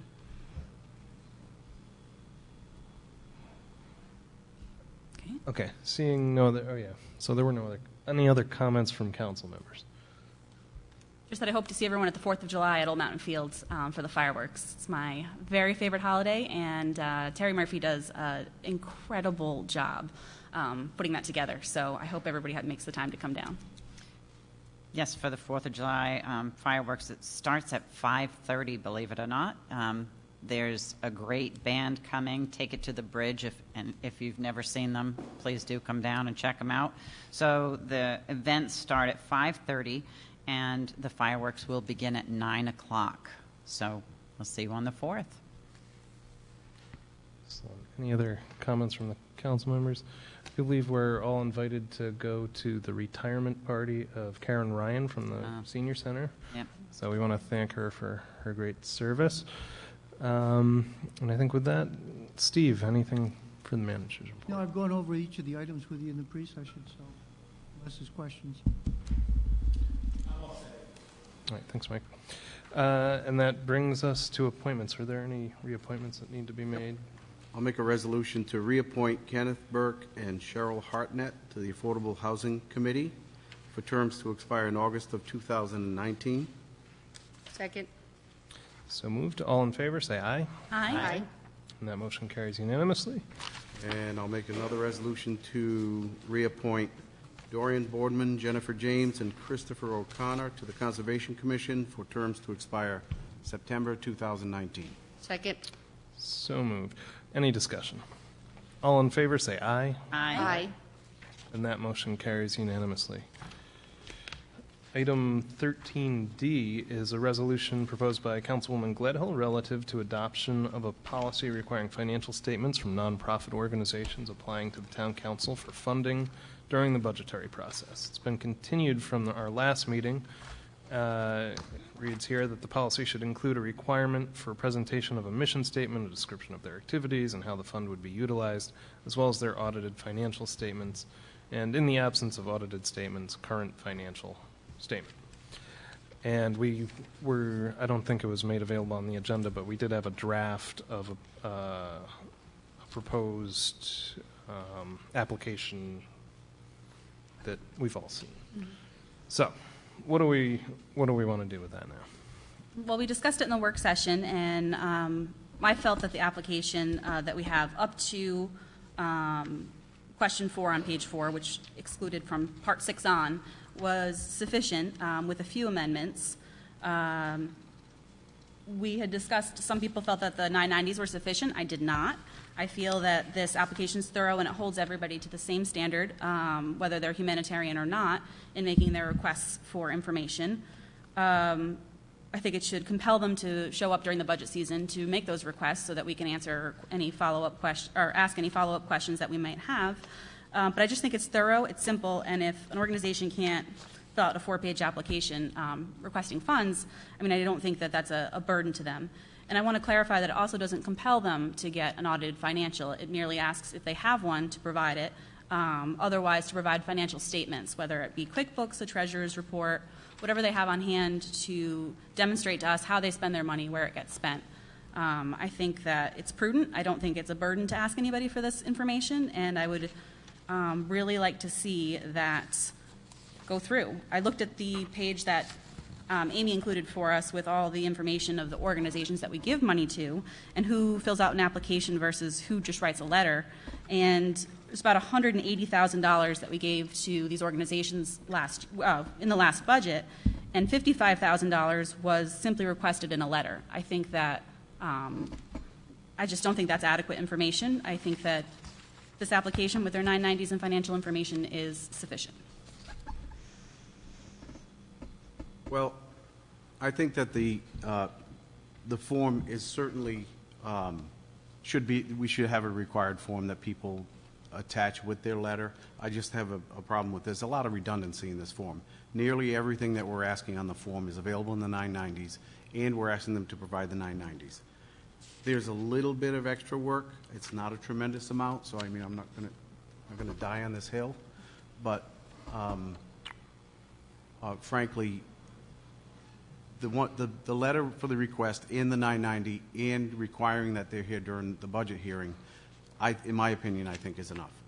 I think one of the things that we discussed is how much we would like to see the people here instead of just have them submit a letter requesting money and not being here. I think what this is missing is that element. I do believe when people are requesting money from the town, they should have to be present to ask for it, and that way we would have an opportunity to ask any questions and have any questions answered to us at that point about their plans for spending the money. I do agree with Joe that I think the 990 is sufficient. I don't think they are filling out an application. I just think an application with the 990 attached is enough. Especially, I would like to see it maybe be a requirement that they have to be present when asking for money. So someone from the organization is here to answer. I actually concur with both Liz and Rachel on that. I think that's a very important aspect. If you respectfully ask for a contribution to help your organization, you should be here to, I don't want to say defend it, but to explain it so that we all have somewhat a little bit clearer knowledge about why you want those funds. Sure, we can read a letter, but there were occasions this year when we did have budget items come to fruition and we had nobody representing those organizations. If it's that important to you, then it's that important that you be here. That's my take on it. I also agree with Joe. If you are a nonprofit, you have to submit your 990s, and that would give us a true indication of where you stand financially. So a letter is okay with me. I don't have a problem with a letter, but you need to be here, and we need to have an understanding about how you're spending your money and what it's being used at, and we can see that through 990s. And I think if you're looking for a uniform application, a 990 is everybody's is the same. My fear in the town, I do believe, Steve, you said this application that the town has had was created about 10 years ago? Probably longer than that. Longer than that. So and it was based on the 990. Right. So my concern with only requesting the 990 is if they have audited financials that we would not have access to them without requesting them when they come here to speak before the council. And then several of these questions, for example, is there a specific project that you're working on that you want this funding for? What areas of the population in our community do you serve? Are there other organizations serving South Kingstown offering similar services? Those are all questions that would be kind of neat and tidy in a packet for us, accessible, that we could prepare ahead of time before a meeting, that the 990 would not offer that information. And I think that information is critical for the human service agencies. I just think it should be for every agency that comes before us. Personally, I would like to know that information. And then I had a question. So this form's been used for many years. What about the Welcome House is a humanitarian organization, correct? That they fill out this application in its entirety for every time they apply for money. The human service agencies have traditionally filled out the applications to a varying degree. Some of them may not have an audit. Some of them may give us a financial statement from a year prior. Okay. But we get the information so that we can give you a summary of all of those and tell you what the percentages of what your funding is to other communities as far as fair share. Right. That's what we try to break it out to. We're not really looking to say, well, gee, if they've got reinvested incomes available, do they need our money? Could they just take it out of their fund balance? I mean, that's not what the role is. I mean, we could get to that level if we needed to, but then you're making policies on behalf of the organizations. I guess I'm not looking to create policy. I just think that it's my responsibility to understand how this money is being spent when we're handing it out, especially because it's not our money to be handing out. But the reason why I bring up this form and how long it's been used for was because I was reading some articles from The Independent from 2013 when the Welcome House, when it was uncovered that they were almost $500,000 in debt, and they didn't have any audited financials. And I wonder if having more information about their financial would have given the town a clearer picture that, they were really in big trouble. And you could have made some choices whether it was we intervened or we scrutinized the money that we gave them a little bit better. I think that's an example of, this is why we need this information and why we should be scrutinizing it. I mean, was the council, I know that the staff goes over this application and digests this information and then includes it in the budget, but was the council aware of how upside down that a very large organization in our community was before giving them their annual donation? Were we aware that they were in debt? We were aware of it because they were also applying to the state to get additional dollars. Right, but I mean, they weren't just, every organization has some sort of debt, but they were essentially upside down. I'm just saying that I think that's an example of information that I would want to know when someone comes before me and asks for a donation. I think that's why it would be good to have all of them here and present so we can ask all the questions we need to everyone and do it on the record so that the public has an opportunity to hear. A lot of this, other than the application they already fill out, The further questions, I would hate to see the council review them at home and come in here and approve money without asking those questions to the public and for the public to hear. I think the application as it stands with the 990 and an opportunity to possibly the thing to be changed is to have them need to be present when asking for money so that we have an opportunity to ask the questions that need to be asked. Just to be clear, not everybody has to fill out an application. Only the humanitarian organizations have to fill it out. So everyone else can just write a letter saying, Right. you know, we want X amount of dollars. And that is my concern, is that everybody should be filling out an application. So everybody that, I just want to understand this. Sure. Everybody that writes a letter then also has to submit 990s, correct? Yes, and fill out this application. Well, I'm not opposed to an application. I'm just opposed to this one as it stands. It's my opinion that this one is pretty cumbersome. Requiring the 990 and them to be here is a big step forward. If it, in a year from now, we think that that's not enough, we could go back and look at it. We could table this. I mean, budget season isn't for a long time. Mm-hmm. We could all look at this application and pare it down to what I, in my opinion, wouldn't be as cumbersome. Well, I think that was the mission tonight, was to provide us with something that we could discuss and say if we want to amend it. What I thought. No, and I get that. I think what Amy's memo kind of captured was that she wanted some continuity. And as Steve mentioned during the work session, other North Kingstown models their application after us, so that if an organization is applying in multiple municipalities, they don't have to fill out a different application everywhere they go. I just frankly don't see the harm in having them fill out an application, and I find it... I don't see the harm in it either. I just don't think we'd be ready to vote on this one as it stands. Then we can continue it to the next meeting and ask, send it back to Amy to come up with a We have it. a reduce. Let's do it amongst ourselves before the next meeting. In the work session, we'll put our heads together. Okay. That's fine. I mean, that's the simplest thing, right? Mhm. I'd be happy to continue this to the next. You want to do it during the work session? Sure. I mean, isn't that why we received this, though, with our agenda, was so that we could come to the table tonight and say this is what we think should be here? And we did. And we're saying it. So we just want to totally start from scratch? Is that what you're saying, Joe? No. I mean, I'm going to have maybe a few of the questions that are on the application that I could agree to. And again, I'm not going to... I wish we spent this much time on some other things. But As do I, but I think this is just really important, and it seems like such a simple It's thing. super important, and I think we get, with a 990, with the person here, with a letter, which usually will give you somewhat of an idea of what they're going to use the money for. Frankly, if they're not human service agencies, they use it for operating expenses, most times. Yeah, well, we've had several times this year where it wasn't for operating expenses. It was for a bus shelter, or it was for a project that the WVA was going to do. And those were separate requests. That right, wasn't but they at don't the have to budget fill time. out an application according to our current policy. But we make them come in then, and we make them explain it. And then we make a decision based on that. Well, why offer some scrutiny to some organizations but not to others? I guess that's my question. Because they asked Actually, the people out of the budget.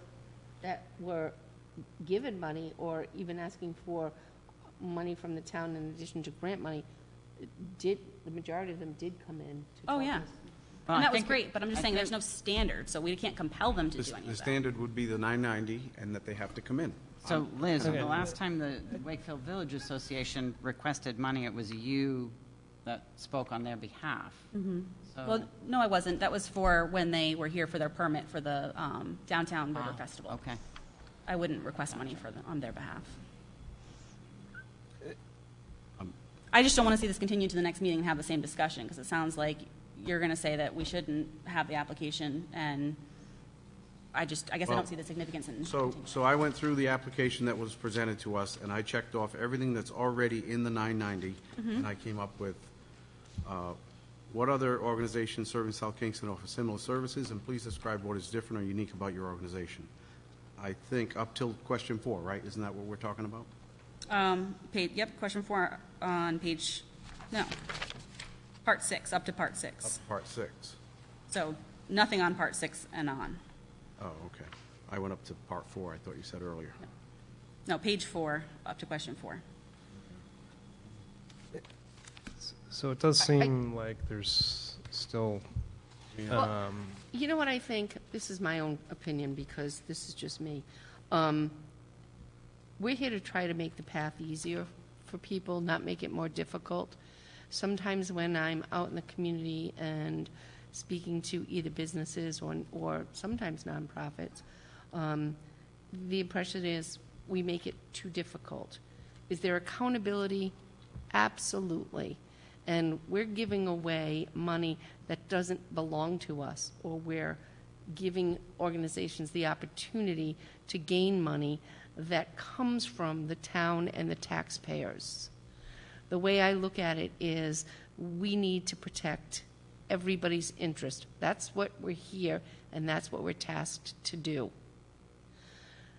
In saying that, I don't want to make it more difficult for these agencies that have been served to do good things for the town to not be able to give back to the people that they are servicing within our town. I don't want to give away the store. I will never give away the store. I wasn't elected to give away the store. I'm elected to protect the people that live in this town. I think that we should have 990s. I think we should have representation at the meetings where people do request money. And I think where they do have financial statements, those should be incorporated. I just don't want to make the process more difficult to gain access to help the people in the community that we serve. I totally understand that and respect that opinion, but if a 3.5-page application is too much for somebody to fill out, I just think that that's absurd. Have we considered a follow-up to, after we give the money, them coming in and doing a follow-up on how it was spent? Well, again, in most cases with non-human service agencies, it's operating expenses. Right. They're going to tell you that's what it's for, and then Right. they're going to tell you that's what they spent it on. Right. So, yeah, we're going around in circles here on this agenda item, and I think there is actually pretty close to some agreement here in terms of financial forms, people being present at the meetings. I think potentially there's a solution in terms of what's not covered by the 990, incorporating that into the letter of interest, if there could be some guidelines put forward for that letter. But it seems like that's going to have to wait for another meeting at this point. So, Abel, it's a big step. I would suggest that we make a motion to send this back to Amy Reiner to make it a condensed application, requiring that they attend the meeting, to be present, to answer questions, and provide their 990s and financial statements if they are available. Okay, the 990 is a financial statement. That's what we keep Yes, I'm going sorry. around. Well, I want additional financial statements if they're available. And this is not something that we have to vote on, that this is going to be our Right. policy. This is just to bring back to us next meeting so that we can decide on The something. numbers on the 990 are going to be identical to their financial statement at that time. Right. I think want this that's application, the and I get that. 990, the 990. I agree with you, but I think that, So you want to ask them for a 990 and a profit and loss and a balance sheet that's already in the 990. And a cash flow. no, I know you're not giving me a hard time. I want this application up to Part 6. That's what I want filled out and required for every organization that comes here. That's my end game here. That's what I want.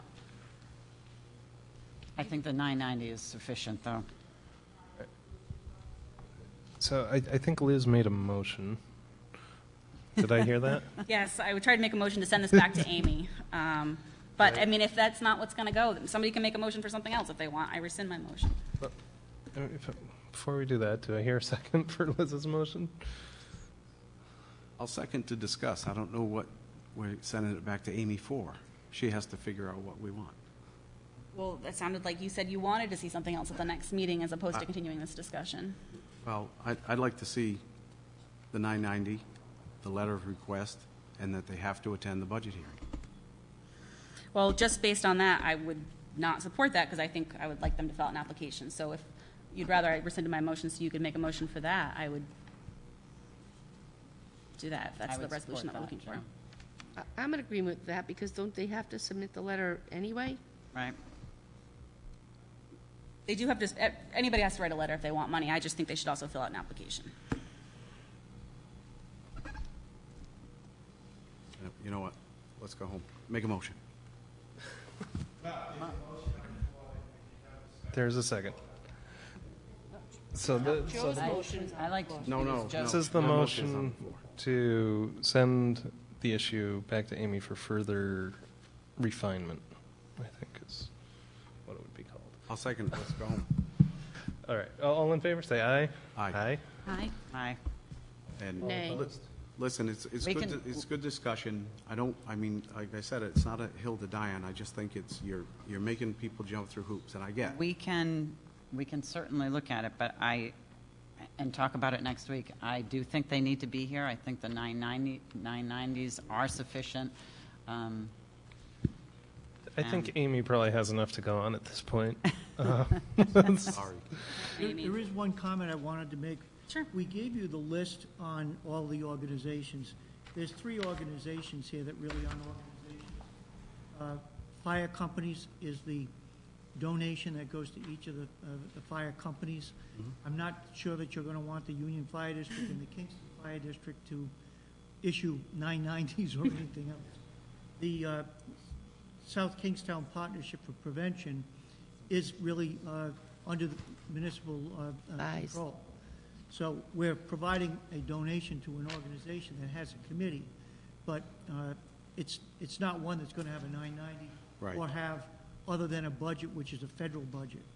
So I don't think those two belong in this review, and God knows I don't think that Terry Murphy needs to file one on behalf of the free parades. Yeah, there you go, Terry Murphy. Just one more thing for you to The do. parades. We need your 990. Understood. So Amy should take that into So consideration. I'd ask, They should be ask that excluded. we- Sure. And I'd like to have, I think what we're better off doing is showing you the groupings by human service rather than, because we've got them mixed here, because I think maybe it'll make it a little bit simpler to understand what you're asking for. And one other point of interest is that through the budget process, agencies that have received the same funding each and every year, we advise them that they don't need to attend unless they wanted to provide additional information. So in some cases, it's not a case where they don't want to be here, but they're saying, we've given you information. If there's, if you don't need anything more, we're all set. So that's Right. from a staff perspective. Right. So, Okay. it's not a case that they don't want to be here. They Right. will be here if, in fact, 'cause, the council wants them there. So I just wanted to make those couple of Yep. comments. Thank you.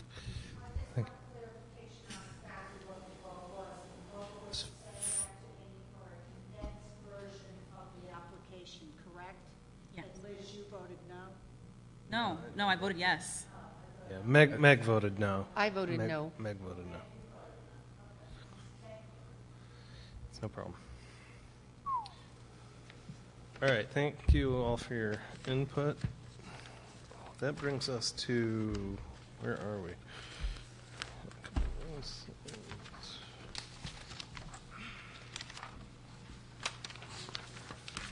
G, a resolution authorizing an amendment to a contract originally awarded on April 26, 1999, and amended on March 26, 2007, February 22nd, 2010, March 11th, 2013, March 9th, 2015, to Geological Field Services of Melrose, Massachusetts for landfill gas consulting engineering services from an amount not to exceed $35,000 to an amount not to exceed $45,000, and as further described in a memo from the Public Services Director to the Town Manager. Again, what we need to do is to increase the not-to-exceed amount to be able to continue the work with GFS. Thank you. Do I hear a motion? Motion to approve agenda item 13G. Second. So moved. Any discussion? All in favor, say aye. Aye. That motion carries unanimously. Item I is a resolution authorizing an award of bid to Schmid Equipment of North Oxford, Massachusetts for a 2016 John Deere 401L backhoe loader. My kids would love to hear me say that. In an amount not to exceed $105,900, including trade-in, and in accordance with the State of Rhode Island Master Purchase Agreement number 506, further described in a memo from the Public Services Director to the Town Manager. As noted in John Schock's memorandum, there were 4 bids specifically received. There was a 5th which showed us an alternate price under the master price agreement. We reviewed the equipment that were offered by the vendors, and the evaluation came out that the lowest qualified responsible bid would be for Schmidt through the MPA contract, net of the trade-in at $105,900. Do I hear a motion? Make a motion to approve item 13I as presented. Second. So moved. I'd like to point out, Steve, I thought the explanation of how you determined the bid was great. It was crystal clear. We've asked the mechanics to do more of those type of reviews on the equipment, and I think we're getting a better product. That's good feedback. Thank you. All right, all in favor, say aye. Aye. That motion carries unanimously. Item J is a resolution authorizing an extension of an award of contract granted on May 11th, 2015 to Univar USA of Providence for sodium hypochlorite at the unit bid price of 72.45 cents per gallon. And as further detailed in a memo from the Public Services Director to the Town Manager, dated June 20th. John's memorandum addresses items I and J. We're asking to extend the purchase agreements for J and K, right? J and K for the purchase agreements on the two chemicals where the vendors have agreed to extend the bids. The first one is worth about $21,000 a year, and the second at about $28,000 a year in terms of total purchases. Each of those items are for either the effluent disinfection or for dechlorination purposes, and they're used on a day-to-day basis in the treatment plant operation. Motion to approve agenda item 13J and K. Second. So moved. Any discussion? All in favor, say aye. Aye. That motion carries unanimously. Item L is a resolution authorizing the town manager to contract specialized professional consulting services with the Horsley Witten Group of Providence relative to the project entitled Town of South Kingstown Request for Proposals Comprehensive Community Plan 2014 Update. Said services shall be in an amount not to exceed $40,000, utilizing resources available in the town's Municipal Planning Services Reserve account and the Planning Department's Professional Services account, further described in a memo from the Director of Planning to the Town Manager. The state has adopted standards. It's a comprehensive planning standards manual, which looks at each of the different elements of the comp plan.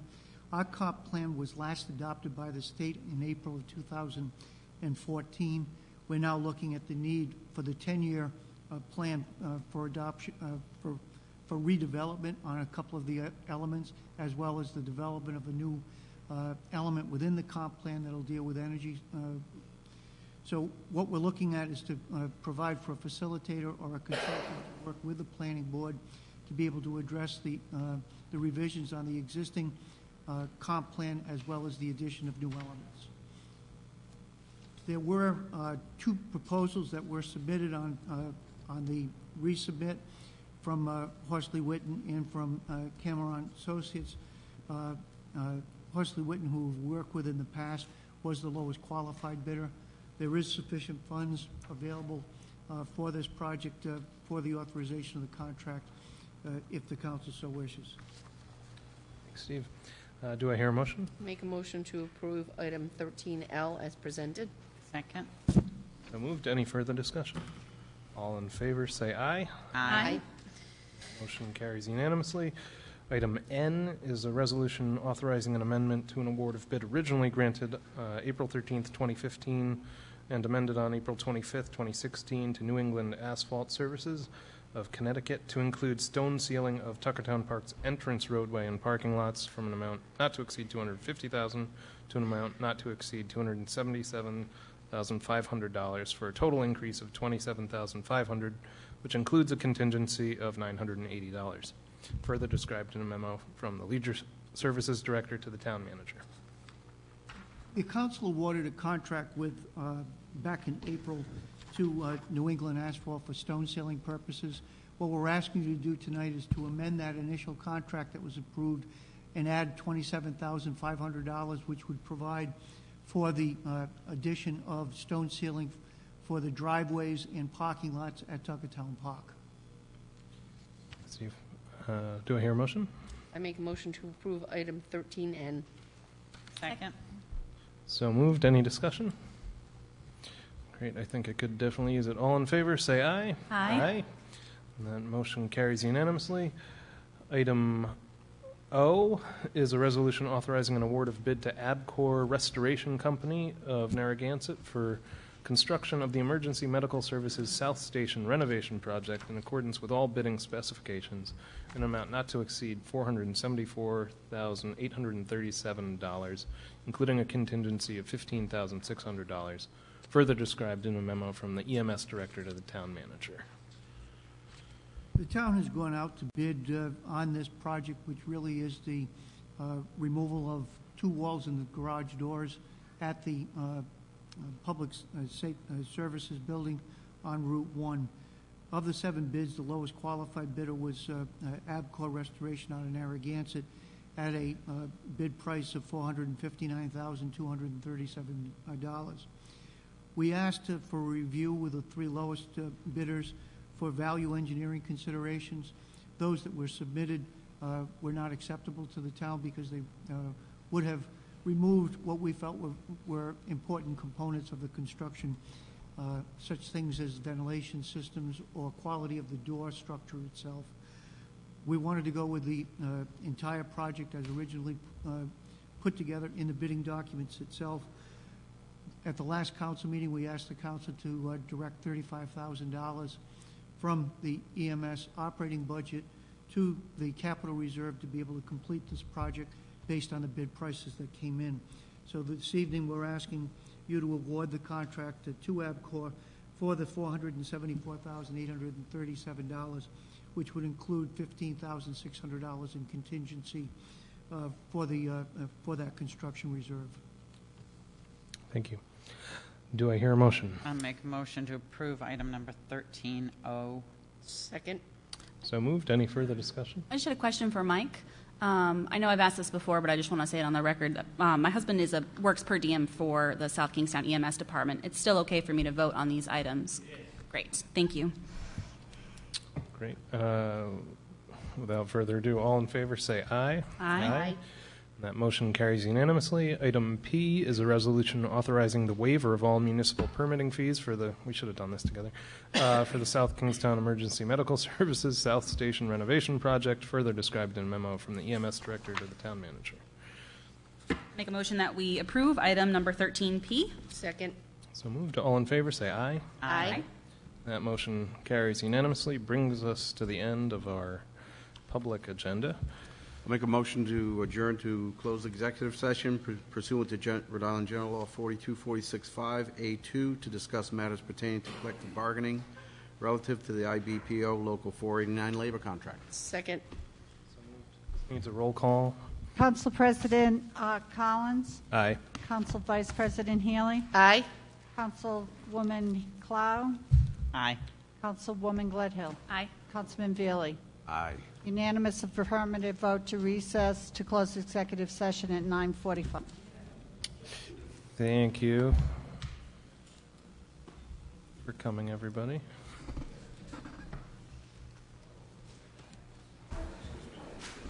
Rip open these cookies.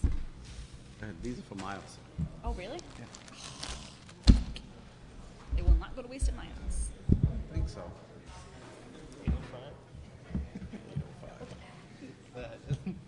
That was a joke. Yeah. It was a pretty good joke.